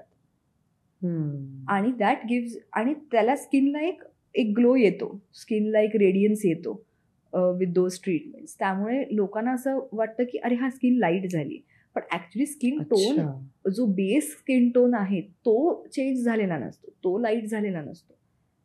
तुमचं स्किन डॅमेज, स्किन पिगमेंटेशन हे सुपरफिशियल लेवलवर पूर्ण कमी झालेलं असतं. सो मग त्यातून ते एकदम लुक चांगलं होतं, तर असं वाटतं की अरे हां दिस इज गुड. आणि त्यात कसं झालंय की आजकाल मुली ते म्हणजे फिल्म स्टार्सचे फोटो वगैरे घेऊन येतात की ही बघा, ही पूर्वी किती डार्क होती, ही आता लाईट दिसते. पूर्वीचं आणि आताचं सोशल मीडिया चेंज झालंय, पूर्वीचं आणि आताचं मेकअप ट्रेंड्स चेंज झाले आहेत, your how skin care change झाली आहे, how editing is done has change. सोबत भरपूर चेंज झालेला आहे गोष्टींचा. तुम्ही ते फोटो घेऊन माझ्याकडे जरी येणार आहात सांगायला की ह्यामुळे माझं स्किन टोन चेंज करून देतं, it is not going to. Okay, म्हणजे किती अचीव्ह करता येतं ते पण त्यांना आपण. आणि मी स्पष्टच सांगते. अच्छा, म्हणजे तुम्हाला वाटतंय की तुम्हाला हे बनायचं आहे म्हणून मला पैसे मिळणार नाही, मला नाही जमणार. करेक्ट. म्हणजे तेच की शेवटी कसं आहे ना, ते हेडेक स्वतःवर घेऊन आणि स्वतःला ते स्ट्रेस घेऊन किंवा उगाच त्यांना सांगून हा आपण करूया आणि ती सेशन्स देत राहणं, ह्यात काही पॉईंट नाही. म्हणजे no fun in that. Correct. ज्या आनंदासाठी तुम्ही या फील्डमध्ये आलात की खरंच काहीतरी बदल घडावा आणि चांगल्यासाठी व्हावं. जर एखादी यंग मुलगी माझ्याकडे येते आणि तिला हा प्रॉब्लेम आहे, रादर दॅन मी तिला हे सांगणं की हा ठीक आहे, मी तुला 12 सेशन्स ऑफ IV देते आणि आपण बघूया, मी तिला हे सांगू शकते की जो तुझा कलर आहे, तू सुंदर आहेस, just concentrate on yourself, because I have at a time being that girl. Right. मी पण कधीतरी 20-21 वर्षाची होते आणि त्यानंतर मी इथे आले. That is not about looks, it is about confidence. तुला at that I think will be more achieving for me, rather than हे टेन्शन घेणं की बाबा तुला 12 सेशन नंतर पण गोरा नाही झालीस तू, आता मी काय करू. तरीही तुम्ही सांगितलेलं मोटिवेशन हे 10 मिनिटांसाठी असेल आणि सोशल मीडियाचा इफेक्ट खूप जास्त असतो, त्यामुळे ते निर्णय काही घेतलेले असतात सगळ्यांनीच. तुम्ही आता त्याच्याबद्दल जरा मला अजून डिटेलमध्ये जाणून घ्यायला आवडेल. IV ड्रिप आणि ग्लुटाथायोन असं तुम्ही मेन्शन केलात, काय आहे ते exactly? So glutathione is antioxidant. म्हणजे बेसिक काय की ऑक्सिडेशन हे स्ट्रेस, सनलाईट, पोल्युशन ह्या सगळ्यामुळे आपल्याला ऑक्सिडेशन निर्माण होतं शरीरामध्ये, जे आपल्याला स्किनला, हेअरला, ओव्हरऑल हेल्थला अफेक्ट करतं. आणि ही ॲक्च्युली कॉमन प्रोसेस आहे. It is a natural process. As we age काही ना काहीतरी स्ट्रेसेस असणार आहेत, त्यामुळेच आपलं एजिंग दिसतं. ऑर्गन्सचं पण, इंटरनली पण आपल्या ऑर्गन्सचं एजिंग होतं, इंटरनली ऑर्गन्सना डॅमेज होतं. सो असे भरपूर नॅचरली येणारे अँटीऑक्सिडंट्स असतात, ओके, जे की ह्या गोष्टीला निगेट करतात. जसं व्हिटॅमिन C झालं, व्हिटॅमिन E झालं, A झालं, आपले फ्रूट्समध्ये असतं, इवन पालेभाज्या ह्या सगळ्यांमध्ये असतं. Plus glutathione is an antioxidant आणि it is a very good liver enzyme. म्हणजे लिव्हर हेल्थसाठी ॲक्च्युली ते वापरायचे. ओके. लिव्हर हेल्थसाठी वापरताना असं कळलं की ज्यांना आपण देतोय ते लाईटर अपियर करतायत. सो नंतर त्याचे असे फॉर्म्युलेशन आले जे स्किनवर इफेक्ट देतील आणि स्किन लाईटन करतील. Okay. But that is not खरं तो साईड इफेक्ट होता. तो खरं साईड इफेक्ट होता. तर मेन इफेक्ट करण्यात आलाय. ओके. IV drip? सो त्याचीच एक IV ड्रिप होती, IV कॉकटेल म्हणतात. त्याचे आता वेगवेगळे प्रिपरेशन झाले. There are tablets, there are सॅचेस जे फक्त टंगमध्ये बिलो द टंग डिझॉल्व्ह होतात, पावडर्स, IV ड्रिप्स असतात. प्रत्येकाचं कॉन्सन्ट्रेशन, प्रत्येकाचे इंडिकेशन्स वेगळे आहेत, म्हणजे ॲज पर द पेशंट. पण आलेत आणि असतात इफेक्टिव्ह टू मेंटेन दिस, हे इफेक्टिव्ह असतात. Okay okay. आपण आता ह्या सौंदर्यशास्त्राचा उपयोग फक्त स्त्रियाच नाही करून घेत आहेत. आता पुरुषही तितकंच स्वतःच्या स्किनबद्दल सौंदर्याबद्दल जागरूक आहेत. मेलमध्ये एक प्रॉब्लेम बघितला जातो, तो म्हणजे मेल बुब्सचा. हा खूपच पूर्वीपासून आहे हा त्रास, की आत्ता सगळे बोलतायत म्हणून कळायला लागलंय? नाही, पूर्वीपासूनच होता. म्हणजे त्याला गायनेकोमॅस्टिया म्हणतो आम्ही आमचे सायंटिफिक टर्म्स, की असं वाटतं की पुरुषांची छाती वाढली गेली आहे आणि हे आधीपासूनच होतं. पण आता कसं झालंय सोशल मीडिया आणि ह्या सगळ्या ह्याच्यातून ना, की प्रत्येकालाच हवंय की त्यांनी चांगलं दिसायचंय. आपणच जास्त कनेक्टेड आहोत आपल्याच बाकीच्या सगळ्या लोकांबरोबर. तर मी व्यवस्थित दिसलं पाहिजे, मी फिट दिसलं पाहिजे, किंवा काही काही गोष्टींनी मला एम्बॅरेसमेंट झाली नाही पाहिजे जेव्हा मी फोटोज कुठले टाकतोय, किंवा मी जर स्विमिंग पूलमध्ये जातोय आणि मी माझ्या फ्रेंड्सबरोबर ट्रिपला जातोय. पूर्वी कसं होतं, पूर्वी प्रत्येका फॅमिलीचं लाईफ एक साधारण सेमच होतं. सकाळी आई वडील किंवा वडील जायचे कामाला, घरी आले, मुलं शाळेतून यायची, 5-6 वाजता सगळ्यांचं काम संपलं, मग काय TV वगैरे थोडा बघितला, जेवले, झोपले. आता ह्याला खूप वेगळं स्वरूप आले. मीटिंग्स असतात, प्रोग्राम्स आहेत, नेटवर्किंग इव्हेंट्स आहेत, ट्रिप्स झाल्या, मग काय इंटरनॅशनल हे फोरम्स असतात. सो आणि प्रत्येकच क्षेत्रात आले, एव्हरी फील्ड. तर प्रत्येकालाच असं वाटतं की अरे हे मला कॉन्फिडन्स नाही आहे, किंवा जिममध्ये जायचंय, तुम्हाला जिमचे कपडे घालायचे आहेत आणि मग असं वाटतं की अरे माझी छाती वाढल्यासारखी वाटते का, किंवा असं घालताना टी शर्टमधनं बरोबर दिसत नाहीये. सो आता कसं झालंय, हे आधीपासूनच होतं, पण आता त्याच्यावर लक्ष केंद्रित करतायत लोक, की अरे नाही, हे बरोबर हा एक प्रॉब्लेम आहे आणि तो सोडवला पाहिजे. आणि दुसरी गोष्ट म्हणजे आता लोकांना हे कळले की हे सॉल्व्ह होऊ शकतं. खूपशा अशा गोष्टी होत्या ना ज्या आधीपासून लोकांना होत्या, त्यांना असं वाटायचं की नाही, म्हणजे ठीक आहे, एवढा काही त्रास याने होत नाही ना, तर त्याने काही अडत नाही ना, तर इग्नोर करूया, किंवा ठीक आहे, हे तर होतच, किंवा हे असं आहेच मला. आता लोकांना असं वाटलं नाही, हे मलाच नाहीये, किंवा हे असं नाही, आहे ना पॉसिबिलिटी हे चेंज करायची, सुधारायची, तर मी जाणार आणि विचारणार. म्हणजे मी सांगते, गायनेकोमॅस्टिया म्हणजे त्याच्यासाठी माझ्याकडे एक 56 वर्षाचा माणूस आला होता. त्यांनी मला सांगितलं मला ना 30 वर्षापासून आहे. बरं. आणि मी हे पहिल्यापासून नसतं, हळूहळू म्हणजे हॉर्मोनल चेंज आणि हे ते बरेच कारण आहेत. त्यांनी मला सांगितलं मला ना 30 वर्षापासून आहे.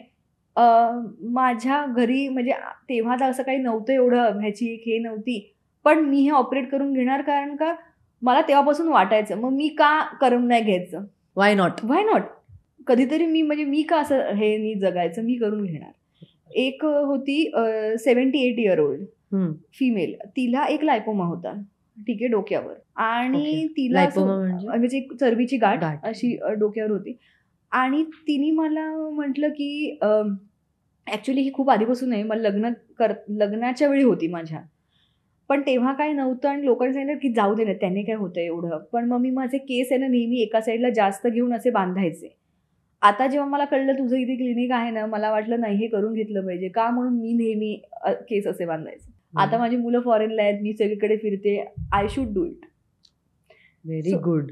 हे पण छान आहे की या जर सर्जरीजमुळे जर कॉन्फिडन्स परत येणार असेल. येस, तर तेच आहे ना, की म्हणजे ह्या क्षेत्राबद्दल ना माहिती लोकांना फार, ज्या विचित्र गोष्टी आहेत ना त्या ऍक्च्युली जास्त माहिती आहेत. पण ह्या ज्या गोष्टी आहेत की जेव्हा मी तेच म्हणते लोकांना, की जेव्हा तुम्हाला असं वाटतं की नाही, हे I am having a problem आणि मला ह्याने माझा कॉन्फिडन्स हे येणार आहे, किंवा मी का हे झेलून राहायचं, किंवा का मला लोकांनी सगळ्यांनी ह्याचबद्दल विचारायचं, हे चेंज करता येण्यासारखं आहे ना, मग तुम्ही मला ह्याचे ऑप्शन्स द्या. त्यावेळी it's a very valid complaint. Correct. पण मेल बुब्सचा त्रास किंवा मेल बुब्स जर कोणाला असतील तर व्यायामाने होतो का? नाही, सर्जिकल. कारण त्यांना असं वाटू शकतं ना की मी चेस्ट मारली, व्यायाम केला की सगळं होईल. नाही, ते कसं फॅट अक्युम्युलेट होतं तुमच्या बुब्सच्या अराउंड, म्हणजे जिथे बुब्स म्हणजे निपल आहे त्या अराउंड, आणि मग ते दिसायलाच लागतं. आणि since males are generally lean in that age किंवा असं, तर ते जास्त दिसतं. आणि बऱ्याचदा असं असतं की फॅमिलीज एक्सेप्टच करत नाहीत. म्हणजे काही प्रॉब्लेम आहे. हा, आई वडिलांना घेऊन आलेले आहेत मुलगे, ते सांगतात की बाबा आईला सांग की हे ऍक्च्युली, किंवा बाबांना, बाबा म्हणतात काहीतरी हे सगळ्यांना असतं. त्यामुळे ह्या ज्या गोष्टी आहेत ना की नाही, जर तुमच्या मुलाला किंवा मुलीला त्यामुळे वावरण्यामध्ये फरक होणार आहे इन देअर सोसायटी, कॉलेजमध्ये किंवा त्यांच्या कॉन्फिडन्समध्ये, when they are doing a job, जेव्हा त्या गोष्टीमध्ये त्यांचा कॉन्फिडन्स हॅम्पर होणार आहे आणि त्यांच्या पर्सनॅलिटी डेव्हलपमेंटला त्याने हॅम्पर होणार आहे, तर दॅट गोज अ लॉंग वे. ह्या 20s मधली जी आहे आपली घडण होते आणि आपण पहिल्यांदा बाहेरच्या जगामध्ये वावरायला लागतो, तेव्हा आपली जी पर्सनॅलिटी शेप होते ती आपल्याबरोबर भरपूर वेळ राहते. मग तेव्हाच काही गोष्टी आहेत ज्या तेव्हा तुम्हाला अफेक्ट होणार असतील, तर मला असं वाटतं आईवडिलांनी पण ती गोष्ट सिरियसली घेतली पाहिजे की नाही, this is affecting him or her, we have to get this. बरोबर. रादर दॅन असं की नाही हे काहीच नाही, हा प्रॉब्लेमच नाही. करेक्ट. पण या सर्जरीजचे स्कार्स वगैरे राहतात? काहीच नाही, अगदी मिनिमम, काहीच नाही. आपण एक गोष्ट अशी मान्य केली पाहिजे की जर सोशल मीडिया नसती तर बऱ्याचशा गोष्टी आपल्याला कळल्याच नसत्या. म्हणजे गुगलवरती आपण जाऊन शोधतो, पण सोशल मीडिया आपल्याला स्वतःच सगळं सांगत असते, तर त्याचा खूप जास्त प्रभाव असतोच. आणि त्यातून बरेचसे ट्रेंड्स आपल्याला दिसतात की हे करा हे करा, असं खूप ओपनली सांगितलं जातं. त्यातलं एक महत्त्वाची गोष्ट जी असं खरंच मला पण पर्सनली वाटतं की हे खूप चांगला इफेक्ट देऊ शकते, ते खरं आहे की नाही मला सांगा. थंड पाण्यात, बर्फाच्या पाण्यात तोंड बुडवणे हे स्किन केअरसाठी कितपत फायदेशीर आहे? लॉंग टर्ममध्ये नाही, पण बर्फाचा जर आपण म्हणजे जसं आता आपला हा शो चालू आहे तर कदाचित मी ते करून आले पाहिजे होते, पण म्हणजे असं जेव्हा असतं ना, when you want to appear immediately आणि तुमचं काहीतरी इम्पॉर्टंट इव्हेंट आहे, तर बर्फ बेसिकली काय करतं, पूर्ण पफिनेस आणि जे सूज अशी आलेली असते आपल्याला झोपून वगैरे रात्री, किंवा ट्रॅव्हलिंग करतात खूप लोक, कंटिन्युअसली दे आर ट्रॅव्हलिंग, त्यानंतर तर ती पटकन कमी करून नेते थंड पाणी. सो अगदी बर्फ नाही तर थंड पाणी तरी ते पूर्णपणे पटकन कमी होतं. सो ना इन्स्टंटली एक चेहऱ्याचे असं थोडंसं फ्रेशनेस आणि एक ग्लो येतो चेहऱ्यावर की हे झालं. पण हां, असं नाही नेसेसरीली की ते करत राहिलं तर त्यांनीच बेटर होणार आहे. ते इफ जर तुमचं एक चांगलंच शेड्यूल आहे आणि तुम्ही नॉर्मल एक इंडिव्हिज्युअल आहात, तर तुम्हाला रोज ते करत राहायला पाहिजे असं नाही. पण आता आपले सेलिब्रिटीज आहेत किंवा शूट आहे समजा नेक्स्ट 8 तास आहे, किंवा आता सेलिब्रिटीज आहेत किंवा इव्हन हे भरपूर कंपनीजचे असतात ना की त्यांना कंटिन्युअसली ट्रॅव्हल करत राहायला लागतं. ट्रॅव्हल केल्यानंतर मग तिथे जाऊन ऑफिसमध्ये मीटिंग करायची आहे, ट्रॅव्हल करून यायचं आहे आणि गुगलवर परत मीट चालू करायचे. You want to look that fresh आणि everything, but because of that time gap आणि जेट लॅग, नाव तुमच्या फेसवरती एक लुक आलंय, बरोबर, that can suddenly change. That can थकवा एकदम पटकन जाऊ शकतो. तो पफीनेस जो आलेला असतो तो पटकन जाऊ शकतो. हो, कारण खरंच फरक पडतो. मग ते कळत नाही की ते खरंच आपल्याला फ्रेश वाटतंय की खरंच चेहऱ्यात काही बदललंय, तर त्याने फायदा होऊ शकतो. नक्कीच. आणि थंड पाण्याने मला असं वाटतं जाग पण येत असेल असं एकदम, त्यामुळे ते ऍक्टिव्ह वाटतं. म्हणजे खरंच तो ट्रेंड आहे कामाचा आहे. त्याचबरोबर असतात खूप सारे फेअरनेस क्रीम्स. म्हणजे एक मोठा ब्रँड तर आपल्याला माहिती आहे की मी माझ्या फॅमिलीमध्ये बघते की ती फेअरनेस क्रीमची ट्यूब असायचीच घरात, आणि आपल्याच घरात नाही सगळ्यांच्या घरात, की ते एक आंघोळ झाल्यानंतर एक लावायचे चेहऱ्याला, एक सवयीचं, कारण त्याने आपण गोरे होतो किंवा जे काही दिवसभर टॅन वगैरे ते निघून जातं. पण ते माझे नातेवाईक किंवा ती माणसं आजूबाजूची, त्यांच्यात काहीच बदल घडत नाही. बरं, त्याने काही तोटा झालाय का, तर तसंही नाही, काही कळत नाही की त्यामुळे काय घडतं एक्झॅक्टली स्किनवर. तर कितपत विश्वास ठेवावा फेअरनेस क्रीम्सवर? फेअरनेस क्रीम्स खूप म्हणजे काम करतील असं मला वाटत नाही. पण समजाच बायकांना असं इथे डाग वगैरे येतात किंवा आपल्यालाही नंतर पिंपल्स कधी आले असेल त्यानंतर काही डाग वगैरे राहतात, तर असे जे डाग आलेले आहेत किंवा जे टॅनिंग झालेलं आहे त्याला जर व्यवस्थित ट्रीट केलं with certain creams, proper creams, तर त्याचा इफेक्ट खूप छान येतो.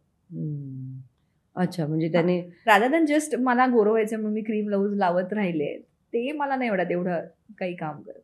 ओके. पण मग तरी सुद्धा भारतात सुरू आहे हे क्रीम, त्याला सपोर्ट इतका कसा मिळतोय? म्हणजे मला असं वाटतं आपली ती एक मेंटॅलिटीच तशी आहे की गोरं म्हणजे छान, आणि गोरं म्हणजे आता बघ ना की आपण पण आपल्या, आता तुलाही माहितीच असेल फिल्म इंडस्ट्री किंवा ह्याच्यामध्ये आपण हे असं फिल्ममध्ये पण मोठ्या पडद्यांवर बघतो ना की जर तुला एक पैसेवाली कोणी दाखवायची असेल तर ती नेसेसरी तू गोरीच दाखवशील.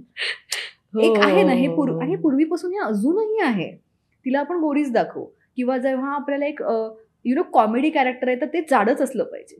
कितीतरी म्हणजे माझ्याकडे 1-2 मला ओळखीतले हे होते, त्यांनी मला सांगितलं मी वेट लूज करत नाही बिकॉज आय डू म्हणजे I am this is a part of my character, this is a part of who I am, that's why माझी कॉमेडी चालते. आहे ना, हे आहे आपल्याकडे कुठेतरी पूर्वी पार आलेलं आहे हे.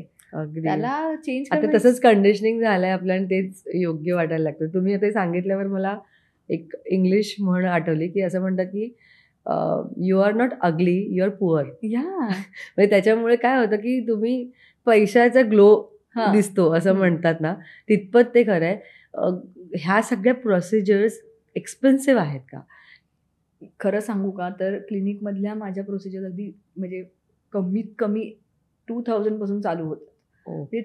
म्हणजे कोणती प्रोसिजर? असं जर स्किन ट्रीटमेंट, स्किन पील्स हे करायचे असतील तर इथपासून चालू होतं. पण ऑब्व्हियसली जर तुम्ही म्हणताय की सर्जिकल प्रोसिजर करायची मोठी, तर त्याचं कसं झालं, मग ते हॉस्पिटलचं हे येतं, स्टे येतं, पोस्ट ऑफ मॅनेजमेंट येते, सर्जनची टीम येते. So then it becomes an expensive thing. Correct हे ना, the cost increases that way. So ते एक म्हणजे आहे तो फॅक्टर.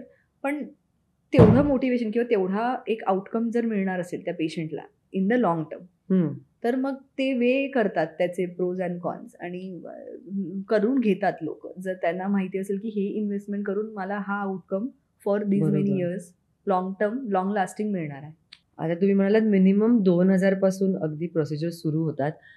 पण अगदीच कॉलेज गोईंग मुलगी असेल किंवा त्यांच्याकडे नाही आहेत पैसे पण काही ट्रीटमेंट्स घेणं गरजेचं आहे, तर त्यांना काही आपण अशा टिप्स देऊ शकतो का की ज्या तुम्ही बेसिक सुरू केल्याच पाहिजेत स्किन केअरच्या, की तिथून म्हणजे तुम्हाला ॲटलिस्ट ट्रीटमेंटची गरज नाही लागणार, तर तशा काही टिप्स तुम्ही देऊ शकता का? हां, मी त्यांना ना जेवढं एक ट्रीटमेंट हवी आहे किंवा काही गोष्टी अशा आहेत की ज्या ट्रीट करणं गरजेचं आहे, काही पॉईंट्स, तर त्याच्यासाठी मी त्यांना एकदम म्हणजे आय गिव्ह देम ऑप्शन्स की समजा इकॉनॉमिकल क्रीम किंवा हे थोड्या दिवस वापर, but along with that I tell them की हे तू खाण्यामध्ये ह्या गोष्टी जास्त घे किंवा ह्या नको करू आणि काही गोष्टी अवॉइड कर किंवा काही गोष्टींनी मे बी तुला अलर्जीसारखं होत आहे किंवा काही गोष्टींमुळे तुला थोडंसं स्किनवर पिगमेंटेशन आल्यासारखं होत आहे किंवा ज्या गोष्टी आम्हाला माहिती आहेत की ह्या गोष्टी केसांना अफेक्ट करतात,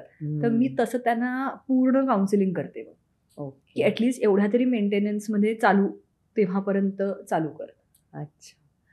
पण मला पर्सनली खूप इच्छा आहे की तुम्ही तुमचं तरी स्किन केअर रुटीन मला सांगावं. काय काळजी घेता तुम्ही?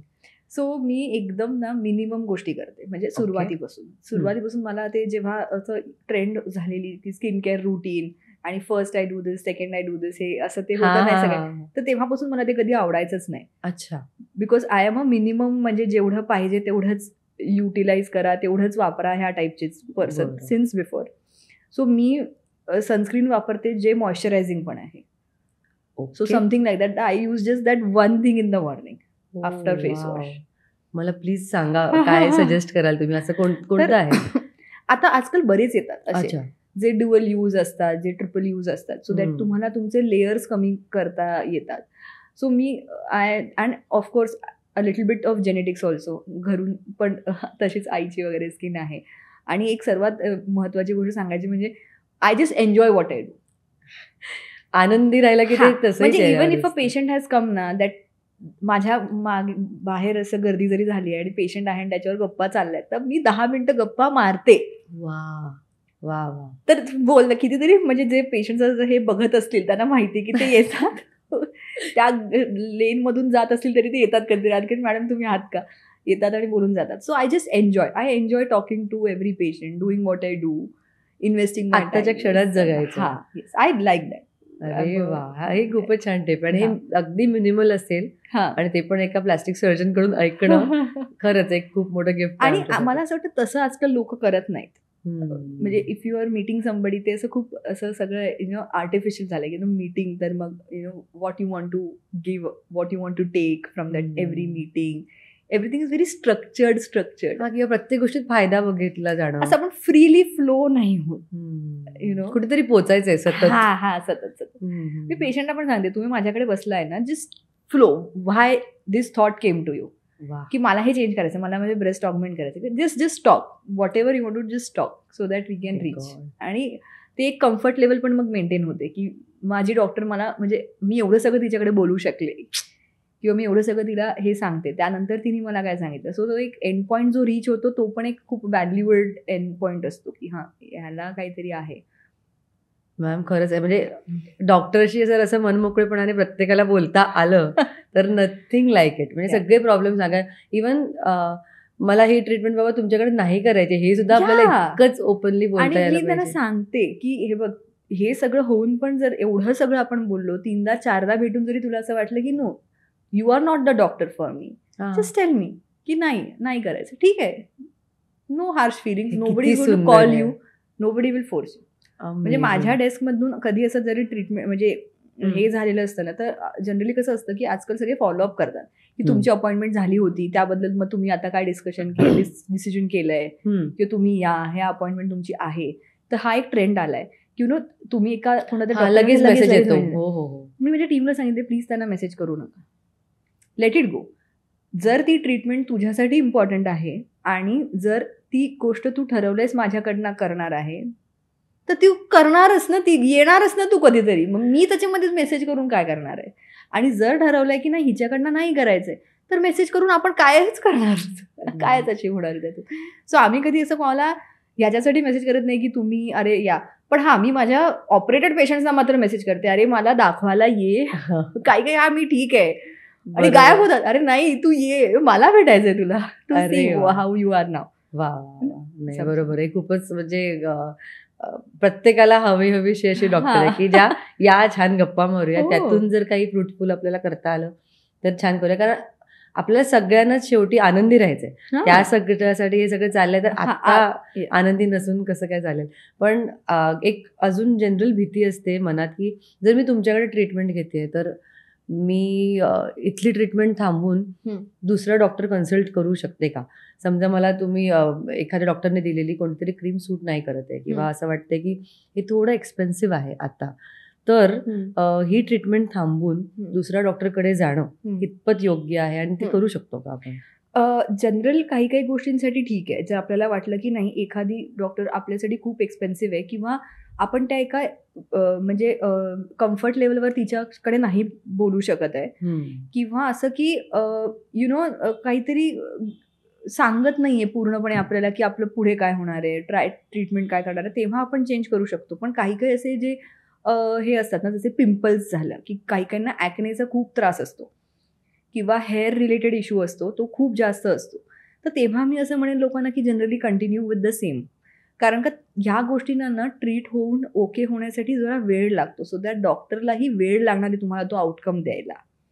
So don't keep switching. Lifestyle problem आहे हा त्याला, आणि त्यांना पण तो वेळ लागणारच आहे, कारण का त्या गोष्टी ट्रीटच तेवढ्या वेळाने होतात.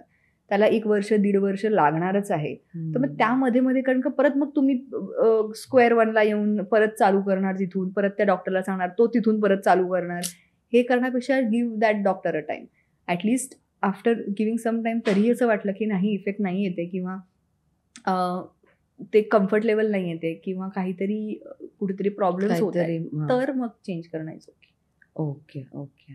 या सोशल मीडियाच्या दुनियेत तुमचा एखादा ट्रेंड मला एक जो तुम्हाला नाही पटत आहे, तुम्हाला आवडत नाही, असा कोणता ट्रेंड आहे का.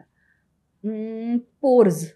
सगळे जे म्हणतात ना की आमचे पोर्स दिसत आहेत, पोर रिफायनर, पोर हे दिसत आहेत चेहऱ्यावर, पोर्स आणि हे this will minimize your pores. Correct. आणि ते वापरतात क्रीम्स खूप आणि सिरम्स आणि हे सगळं. पण मला त्यांना म्हणायचं पोर्स हा तुमच्या स्किनचा एक नॉर्मल कॉम्पोनंट आहे. म्हणजे तुम्ही तुमच्या आईला विचारा, मावशीला विचारा, आजीला विचारा की त्यांना कधीतरी हे ऐकून माहिती तरी होतं का. मग तेव्हा काही स्किन चांगल्या दिसत नव्हत्या. तो प्रॉब्लेम नाही, तो प्रॉब्लेम नाहीये. काहींचे पोर्स जास्त दिसतात, काहींचे कमी दिसतात आणि दॅट कम्प्लिटली डिपेंड्स ऑन तुमची फिजिओलॉजी काय आहे, तुमचं ऑइली स्किन आहे का, तुम्ही काय वापरताय. तर तुम्ही जर एक हेल्दी लाईफस्टाईल आणि हेल्दी स्किन रुटीन फॉलो केलं तर ओव्हरऑल तसंच ॲक्नेचा प्रॉब्लेम जसं जाणार आहे, जसं पिगमेंटेशन जाणार आहे, तसं पोर्स पण हळूहळू मिनिमाइजच होणार आहेत. तर पोर्सना वेगळं क्रीम आणि वेगळं सिरम का पाहिजे. अच्छा. पण हा घ्या, बनवा, कंपनीने बनवलं, घ्या, घेतलं, ट्रेंड बनवला, ते विकलंही गेलं. म्हणजे एक जो प्रॉब्लेम नाहीये त्याला प्रॉब्लेम क्रिएट करून. बापरे. सो आणि कसं असतं, यंग माइंड्स आर एकदम असं इम्प्रेशन. मी आज सकाळीच माझे पर्सनल लपवत होते.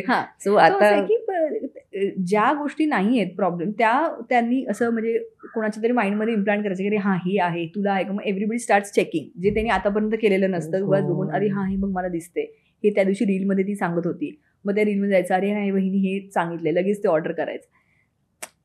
बापरे. म्हणजे गरज निर्माण करून आपलं प्रोडक्ट विकणे, हे एक हा जो ट्रेंड आहे तो चुकीचा आहे, व्हेरी हजार्डस आणि wrong use of social media. I will say you can, कितीतरी चांगल्या गोष्टी आहेत सांगण्यासारख्या, किंवा कितीतरी छान तुम्ही काही गोष्टी सांगू शकता, गप्पा करू शकता. दिस इज अ व्हेरी रॉंग हे, असं मला वाटतं. या आता सगळ्या गोष्टी हौशेसाठी केल्या जातात, गरजेसाठी केल्या जातात, पण त्याहूनही सिरियसली विचार करण्यासारखा झोन आहे तो म्हणजे ट्रान्सजेंडर्सचा, जे शरीरामध्ये बदल करून घेतात आणि त्यानंतर त्यांना त्याची खूप छान काळजी घ्यावी लागते. सो स्त्रीमधून पुरुषांचं गुप्तांग बदललं गेलेलं आहे किंवा पुरुषांनी स्त्रीचं गुप्तांग बदललेलं आहे, तर त्यामध्ये हे सगळे सक्सेसफुल होतात सर्जरीज, हे आयुष्यभर नीट छान मेंटेन होतं का, किंवा त्याची कशी काळजी घ्यावी लागते? एक ऑनेस्टली सांगू तर, जसं नेचरने बनवलेलं आहे कुठलीही गोष्ट, तशी तर आपण अचीव नाही करू शकत, आणि हे त्या पेशंट्सना देखील माहिती असतं. पण आपण जर हे बघितलं की हे त्यांना का करून हवं आहे, तर एक अशी सपोज असा एक माणूस आहे जो एक स्त्री म्हणून स्वतःला आयडेंटिफाय करतो, आणि त्याने किंवा त्याला काही असे ऑर्गन त्याचे असे आहेत की जे इंटरसेक्स म्हणतो आपण, की जे मधल्या ह्याच्यातले आहेत, स्त्री न पुरुष. तर त्याला जेव्हा तो स्त्री म्हणून सोशली त्याला वावरायचा आहे, तर आपण एक आपल्या डोक्यामध्ये एक इमेज आहे की स्त्री ही अशी दिसते, बरोबर आहे. सो ते सोशल ॲक्सेप्टन्ससाठी जनरली हे सर्जरीज करायला येतात, की जेव्हा, कारण का त्यांना त्या स्टाईलचे कपडे घालायचे, त्याचे केस करायचे आहेत, त्या स्टाईलचा मेकअप किंवा जे आपले ऑर्नामेंट्स आहेत ते तसे सगळं त्यांना घालायचं आहे, आणि that helps them to get accepted in the society. So generally maximum जो क्राऊड आहे तो फेस आणि अप्पर बॉडीपर्यंत सर्जरीज प्रिफर करतात, की ज्यानेकरून कसं होतं की त्यांचं सोशल ॲक्सेप्टन्स किंवा त्यांचा जो अपिअरन्स आहे तो एका फिमेलसारखा, म्हणजे मेलचं म्हणजे फिमेलसारखा होतो. आणि बॉटम सर्जरी जी फॉर देअर म्हणजे गुप्तांगांची सर्जरी आहे, ती दॅट इज म्हणजे म्हणतात ना, एक खूप मोठी ती एक प्रोसिजर आहे, आणि त्याच्यामध्ये फेलियर्सही येतात, सक्सेसही होतात, रिडू सर्जरीजही करायला लागतात. कधी कधी त्यांना असंही होतं की म्हणजे हे एवढं करूनही त्या स्टाईलचं सॅटिस्फॅक्शन मिळत नाही आहे, किंवा ते अपिअरन्स असं मिळत नाही आहे, आणि हे नाही आहे. So it is a process.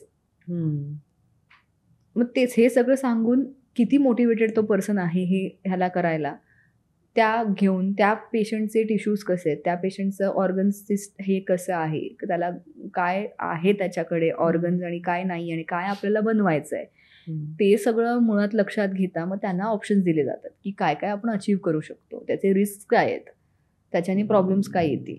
Okay okay okay. आणि मग पुढे कोणाला सिलेक्ट करायचं कोणत्या स्टाईलच्या ऑपरेशनसाठी, ती एक म्हणजे दॅट इज कम्प्लिटली अनदर हे विषय पूर्ण तो, की त्यांना डील करायचं. मग पूर्ण एक टीम असते त्याच्यामध्ये, psychiatrist, plastic surgeon, gynaec, general surgeon, uro surgeon, andrologist, हे सगळे पूर्ण त्यांचं काउन्सिलिंग केलं जातं, त्यांना पूर्णपणे चेक केलं जातं. कधीतरी 2-3 वेगवेगळ्या ब्रांचेसचे सर्जन्स एकत्र काम करतात हे अचीव करायला. ओके. तुम्ही स्वतः कधी हे हँडल केली आहे अशा प्रकारची? हां, आम्ही ट्रान्सजेंडर सर्जरीज करत होतो. ओके. आणि कितीतरी वेळा असं होत होतं की मग जेव्हा हे आम्ही सगळं एक्सप्लेन करायचो, तर ते सांगायचे की ठीक आहे, मग आम्हाला फेस आणि टॉप सर्जरी करून आम्ही थोडा टाईम घेतो, म्हणजे टू सी की आमचं लाईफस्टाईल किंवा कसं चेंज होते आफ्टर डुईंग दिस. कारण हे फक्त शारीरिक बदल नाही आहेत ना, इंटरनली जर स्त्रीचं शरीर होतं आणि तिला पुरुषाचं हवं असेल तर त्यात आतमध्ये हॉर्मोन्स पासून सगळ्या सर. गोष्टी बदलल्या आणि गेल्या पाहिजे. अर्थात तेच की त्यांना ऑलरेडी हॉर्मोनल पिल्स आणि ह्याच्यावर चालू केली जातात even before they do the अच्छा. सर्जरीज. औषधं सुरू होऊन औषधं पण. ऑलरेडी सुरू केलेली असतात. तो एंडोक्रिनॉलॉजिस्ट आणि हे सगळे आहेत जे ते हॉर्मोन्सशी डील करतात. हे तर सुरुवातीला त्यांचं काम सुरुवातीलाच ते चालू करतात. हां. असं आहे. आणि देन स्लोली आपण ज्या स्मॉल सर्जरीजपासून मोठ्या सर्जरीजकडे आपण मूव्ह होतो असं. मग या एक्सपेन्सिव्ह असतात का या सगळ्या सर्जरीज? हां, पण आता आजकाल कितीही तरी गव्हर्नमेंट कॉलेजेस देखील हे करतायत. गव्हर्नमेंट हॉस्पिटल्स देखील प्लास्टिक सर्जरी डिपार्टमेंट्स ह्याला केटर करतायत. म्हणजे आम्ही जे हॉस्पिटलमध्ये हे करत होतो तिथे एक अख्खा वॉर्ड होता फॉर ट्रान्सजेंडर ॲट हे in the group of hospitals. एक अख्खा वॉर्ड होता जिथे होता. आणि आता ऑलमोस्ट ऑल गव्हर्नमेंट हॉस्पिटल्सच्या प्लास्टिक सर्जरी डिपार्टमेंटमध्ये ही गोष्ट होते. ओके. आपल्याला आपल्या रेग्युलर आयुष्यात सनस्क्रीन वापरणं किती महत्वाचं आहे? आजकाल ना सन रेज पण खूप हार्श झालेत. आपल्या डस्ट प्रमाण पोल्युशन वाढलंय. तर मी असं म्हणेन की प्रोटेक्शन इम्पॉर्टंट आहे. मग ते अगदी 2-2 तासाने सनस्क्रीन लावण्या इतकं नाही जितकं ते ट्रेंड बनवलाय त्याला तितकं नाही. पण सनस्क्रीन लावायचं नसेल तर ॲटलिस्ट मग एक काहीतरी स्कार्फ बांधा किंवा ट्रॅव्हलिंगच्या वेळी समथिंग लाईक दॅट, की जेणेकरून तुम्ही स्किनला प्रोटेक्टेड ठेवाल. बरोबर. कारण का मग पुन्हा ना त्याचे त्रास होणं सनस्क्रीन न लावण्याने किंवा काहीही प्रोटेक्शन न घेण्याने नंतर काहीतरी विचित्र टॅनिंग होणं, चेहरा काळा पडणं किंवा कधी कधी उन्हात जाणारे बाईक्स वगैरेवरनं खूप जातात आजकाल आणि हायवे वगैरेवर डायरेक्ट सनलाईट पडतो. तर त्यामुळे कधी कधी मायनर सनबर्न्स पण होतात. सो त्याला नंतर ट्रीट करण्यापेक्षा थोडं प्रोटेक्शन घेऊन आपण जर हे केलं, काळजी घेतली स्वतःची, तर मला असं वाटतं that is a good investment in your self. Okay. पण म्हणजे सूर्यप्रकाश आणि आता या लाईट्स आहेत, हां, त्या दोघांचाही परिणाम तसाच हो. होतो का? सूर्यप्रकाशचा जास्त होतो, पण ह्या लाईट्स किंवा ब्लू लाईट आपण म्हणतो त्यांचा पण म्हणजे जो स्क्रीन्सचा लाईट आहे आपल्या टी व्ही किंवा लॅपटॉप मोबाईल ह्यांचा लाईट ह्यांचा पण काही ना काही प्रमाणामध्ये आपल्या काही प्रमाणात आपल्यावर इफेक्ट होतच असतो. आणि ॲक्टर्स वगैरे तुम्ही ते मोठे स्टेज लाईट्स असतात किंवा शूट्स ते खूप हार्श असतात. सो थोडे जर आपण काळजी घेतली तर कदाचित त्याचा जो इफेक्ट होणार आहे तो थोडा आपण मिनिमाइज करू शकतो. ओके. सनस्क्रीनने त्याचा फायदा? हां, फायदा होऊ शकतो सनस्क्रीनने त्याचा.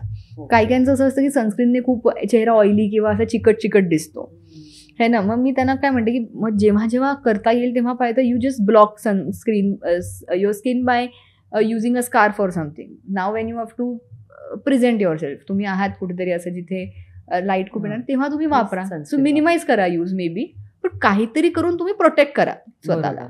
बरोबर. तुम्ही आता ब्लू लाईट म्हटल्यावर मला रेड लाईट थेरपी आठवलं. ती खूप आता ट्रेंडिंग आहे, बरंच बघायला मिळते. हो. तर काय आहे? कसं झालंय की कॉस्मेटिक गोष्टी थोड्याशा अशा स्पा टाईपमध्ये ट्रेंड करतायत, असं एकत्र रेड इझी टू यूज कोणी करू शकतं शकतं असं दाखवलं जातं. हां.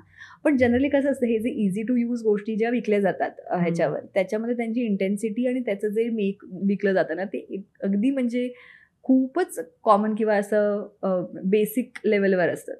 आपल्याला जेव्हा त्या गोष्टीचा इफेक्ट द्यायचा असतो ऑन युअर स्किन और ओव्हरऑल हेल्थ, तेव्हा त्याची जी इंटेन्सिटी कोणत्याही ट्रीटमेंटची लागते ती आपण घरी डिलिव्हर नाही करू शकत, राईट. कारण का त्याचे आपल्याला हजार्ड्स काढायचे आहेत. कोणत्याही मेकरला काय, माझं जर प्रोडक्ट विकलं गेलं पाहिजे तर ते हजार्डच नसलं पाहिजे. सो त्याची जर मला इंटेन्सिटी कमी करायची तर मग मी त्याचे इफेक्ट पण कमी करते. सो बेटर की कोणतीही ट्रीटमेंट करायची असेल तर you can do it in a proper clinic, somebody who has a म्हणजे proper instrument, proper under observation to do it. Okay. आणि आता या कॉस्मेटिक किंवा प्लास्टिक सर्जरीज केल्यानंतर शारीरिक संबंधांवर काही परिणाम होतो का त्याचा? नाही, तसं तर नाही. म्हणजे कुठल्याही ह्याच्यामध्ये त्याचं सेन्सेशन किंवा असं काही तर अफेक्ट होत नाही. Okay. The feel to need have a physical intimacy किंवा त्याचाही असाही इफेक्ट होत नाही. ओके. की आपल्याला ती इच्छा त्याबद्दलची इच्छा सुद्धा काही कमी होत त्याचे काही कमी जास्त होत नाही किंवा आपल्याला त्याच्यामधून येणारं सेन्सेशन्स त्याच्यामध्येही काही पुढे मागे होत म्हणजे बॉडी कॉन्टोरिंग असेल किंवा लायपोसक्शन असेल यामधून नाही शारीरिक संबंध काय. Amazing, great. आणि आता तर सगळ्या टेक्नॉलॉजीजमध्ये AI ने हात घातलेला आहे. सगळीकडे ते अगदी आपलं रेग्युलर मेकअपपासून ते ऑपरेशन्सपर्यंत, सर्जरीजपर्यंत, रोबोटिक सर्जरीज पण आहेत आता. तर तुमच्या फील्डमध्ये AI कुठपर्यंत आलेलं आहे आणि काय त्याची कमाल दाखवते? मला असं वाटतं AI ट्रेंड्स म्हणजे फार तर फार आतापर्यंत सर्चमध्येच आलेले आहेत, की काही गोष्टी स्वतःसाठी काय असेल चांगलं, किंवा मला काय ट्रीटमेंट हवी आहे त्याच्यासाठी लोक सर्च करून येत आहेत. पण मला असं वाटतंय की पुढे असं व्हायला नको की हे बघा मॅडम, AI असं म्हणते की माझा चेहरा असा दिसू शकतो, तर तुम्ही असं करू शकता का, म्हणजे इथपर्यंत पोचायला नको. त्याचीच मला एक भीती आहे की बाबा हे काहीतरी असं व्हायला नको की बाबा इथे तुम्ही तुमचं फोटो अपलोड करा आणि मग बेस्ट कसे फीचर्स असू शकतात ते आलं ह्याच्यामध्ये, ते मला हे बनवून द्या बाबा, नको हे व्हायला नको. आता अजूनपर्यंत तसं नाहीये. पण आता जे काही नवीन टेक्नॉलॉजी आहे त्याप्रमाणे आपण बघू शकतो ना की आपलं मी कशी दिसणार आहे बाबा, किंवा हा एक ना म्हणजे एक थोडासा रिस्की एक हे आहे. कारण का कसं आहे की मी सपोज दाखवलं तर it gives me that edge की अरे हा ह्या डॉक्टरकडे ना तुम्हाला बनवून दाखवतात की नंतर कसं दिसतं, तर ते तुला आधी दाखवू शकतात. So that is like a feel की अरे हा हिच्याकडे आहे एक्स्ट्रा, की अरे हा त्यासाठी पेशंट येऊ शकतात. पण मग मला कसं वाटतं की ते एक मशीन आहे जे एक सुपरफिशियली फक्त तुमचं कॅल्क्युलेशनने दाखवतंय की हे असं दिसणार आहे, काहीतरी मी एंटर केले पॅरामीटर्स त्याने दाखवतंय.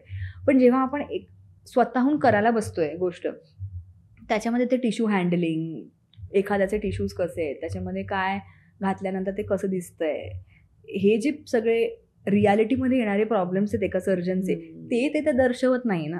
सो ॲक्च्युली त्याने जे एक केलेलं आहे प्रेडिक्शन, त्याला आपण किती पोहोचू शकू आणि ते किती बरोबर आहे, हे थोडा हा विषय ना जरा हे आहे डायसी. त्यामुळे मी स्वतःहून नाही हे वापरत, म्हणजे मी नाही लोकांना दाखवत. कारण का परत तेच गोष्ट झाली ना की you have to match that expectation. पण ऍक्च्युली सर्जरीमध्ये काय होतं हे म्हणजे खूप वेगळंच आहे दॅन कम्प्युटर और टेक्नॉलॉजी. आता तेच होतं की एक कुठेतरी बघून किंवा कोणतरी ऐकून बरेचसे डिसिजन्स घेतले जातात. म्हणजे आयव्ही ड्रिप्सचं पण तसंच आहे की कोणतरी करतंय म्हणून ऍक्च्युली आयव्ही ड्रिप्स पार्टीज केल्या जातात की किंवा पार्टीचा भाग आयव्ही ड्रिप्सला करून घेतला जातो. कारण सगळेच जण त्यांना त्यांची आवड असते, त्यांना जी गरज असते, ते कितपत योग्य आहे? आयव्ही ड्रिप्समध्ये ना काही काही असे चांगले कॉम्पोनंट्स पण आहेत. म्हणजे जसं की आहे की 4-5 असे येतात कधी कधी बायका, त्यांचे मंथली किंवा 2 मंथली असे मीट किंवा काहीतरी असं, तर आपण एकदा जाऊया का आणि हे घेऊया का ट्रीटमेंट किंवा असं काहीतरी. तर त्याच्यामध्ये ना काही काही चांगले विटॅमिन्स वगैरे ह्याचे पण आयव्ही ड्रिप्स येतात. So in a way it is good. It's like taking care of yourself आणि in between trying it or something like that. पण म्हणजे असं नाही की ते खूप नेसेसरी आहे. पण ज्याला मेंटेन ठेवायचं आणि ज्याच्याकडे आहे ती एक अबिलिटी आहे टू स्पेअर टाइम किंवा स्पेअर मनी, आणि ज्याला असं आहे की आपण हे करून बघायचंय, तर त्याच्याने काही हजार्ड नाही होणार आहे, काही डेंजर नाही आहे त्याच्यातून, काही आपल्यावर साईड इफेक्ट तर होणार नाही आहेत. कारण का ड्रिपमध्ये काय घालायचंय किंवा काय आपण कशाची ड्रिप घ्यायची हे आपण मॉनिटर करू शकतो, चूज करू शकतो. विटॅमिन सी आहे, अँटीऑक्सिडंट्सचं कॉकटेल झालं, असं sometimes it's a good thing. Okay, amazing. म्हणजे आता under observation everything is good. Under observation is योग्य माहिती घेऊन आपण ते केलं पाहिजे. अशा बऱ्याच प्रकारच्या योग्य गोष्टी ऍक्च्युली लोकांना माहीत नसतात. खूप गैरसमज आहेत बरेचसे मनात, ते आपण जरा आता आपल्या ऑडियन्सचे दूर करूया. येस. मी काही मिथ्स तुम्हाला सांगणार आहे. खूप माझं आवडतं सेगमेंट आहे की काही गोष्टी जसं आपण म्हणालो की कंडिशनिंग असते, आपल्याला वाटतं की हे असंच असतं, तर ते खरं की खोटं आपण ते ऑडियन्सला सांगूया आणि समजावून सांगूया की काय खरं आहे त्यांना.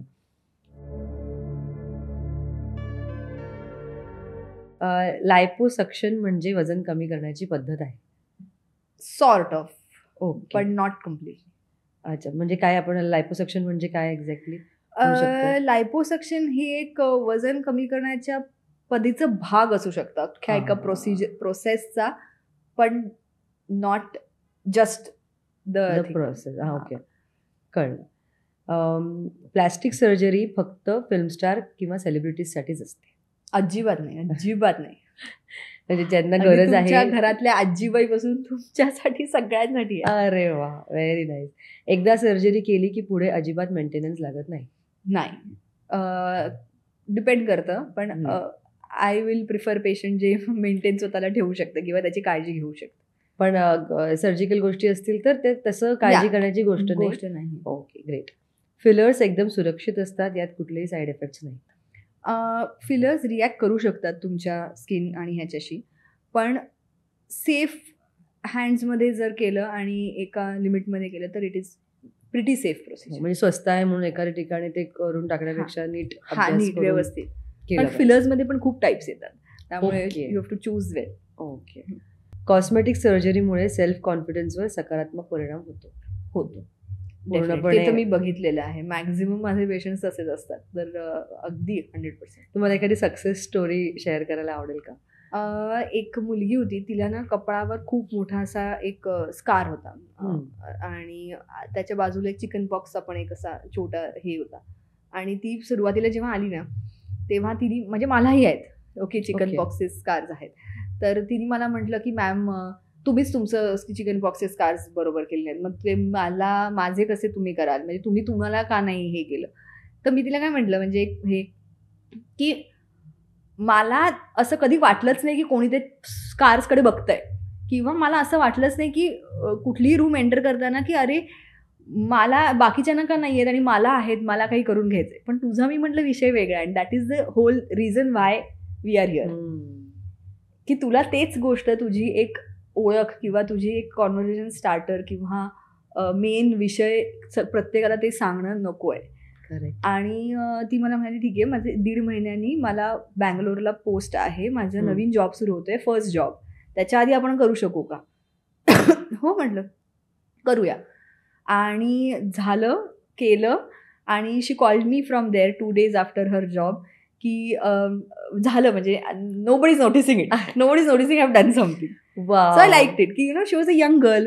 आणि मला खूपदा हे म्हणजे सगळे सांगतात की तुम्हाला पण आहे, मग तुम्ही तुमचं नाही केलं, मग मला कसं कराल, किंवा मी का करून घ्यायचं, किंवा असं. This is the whole thing, the need is different. Correct. Plastic surgeon आहे किंवा प्लास्टिक सर्जरी अवेलेबल आहे म्हणून असं नाही आहे की प्रत्येकाला आपण काहीतरी सेमच ट्रीटमेंट देतोय.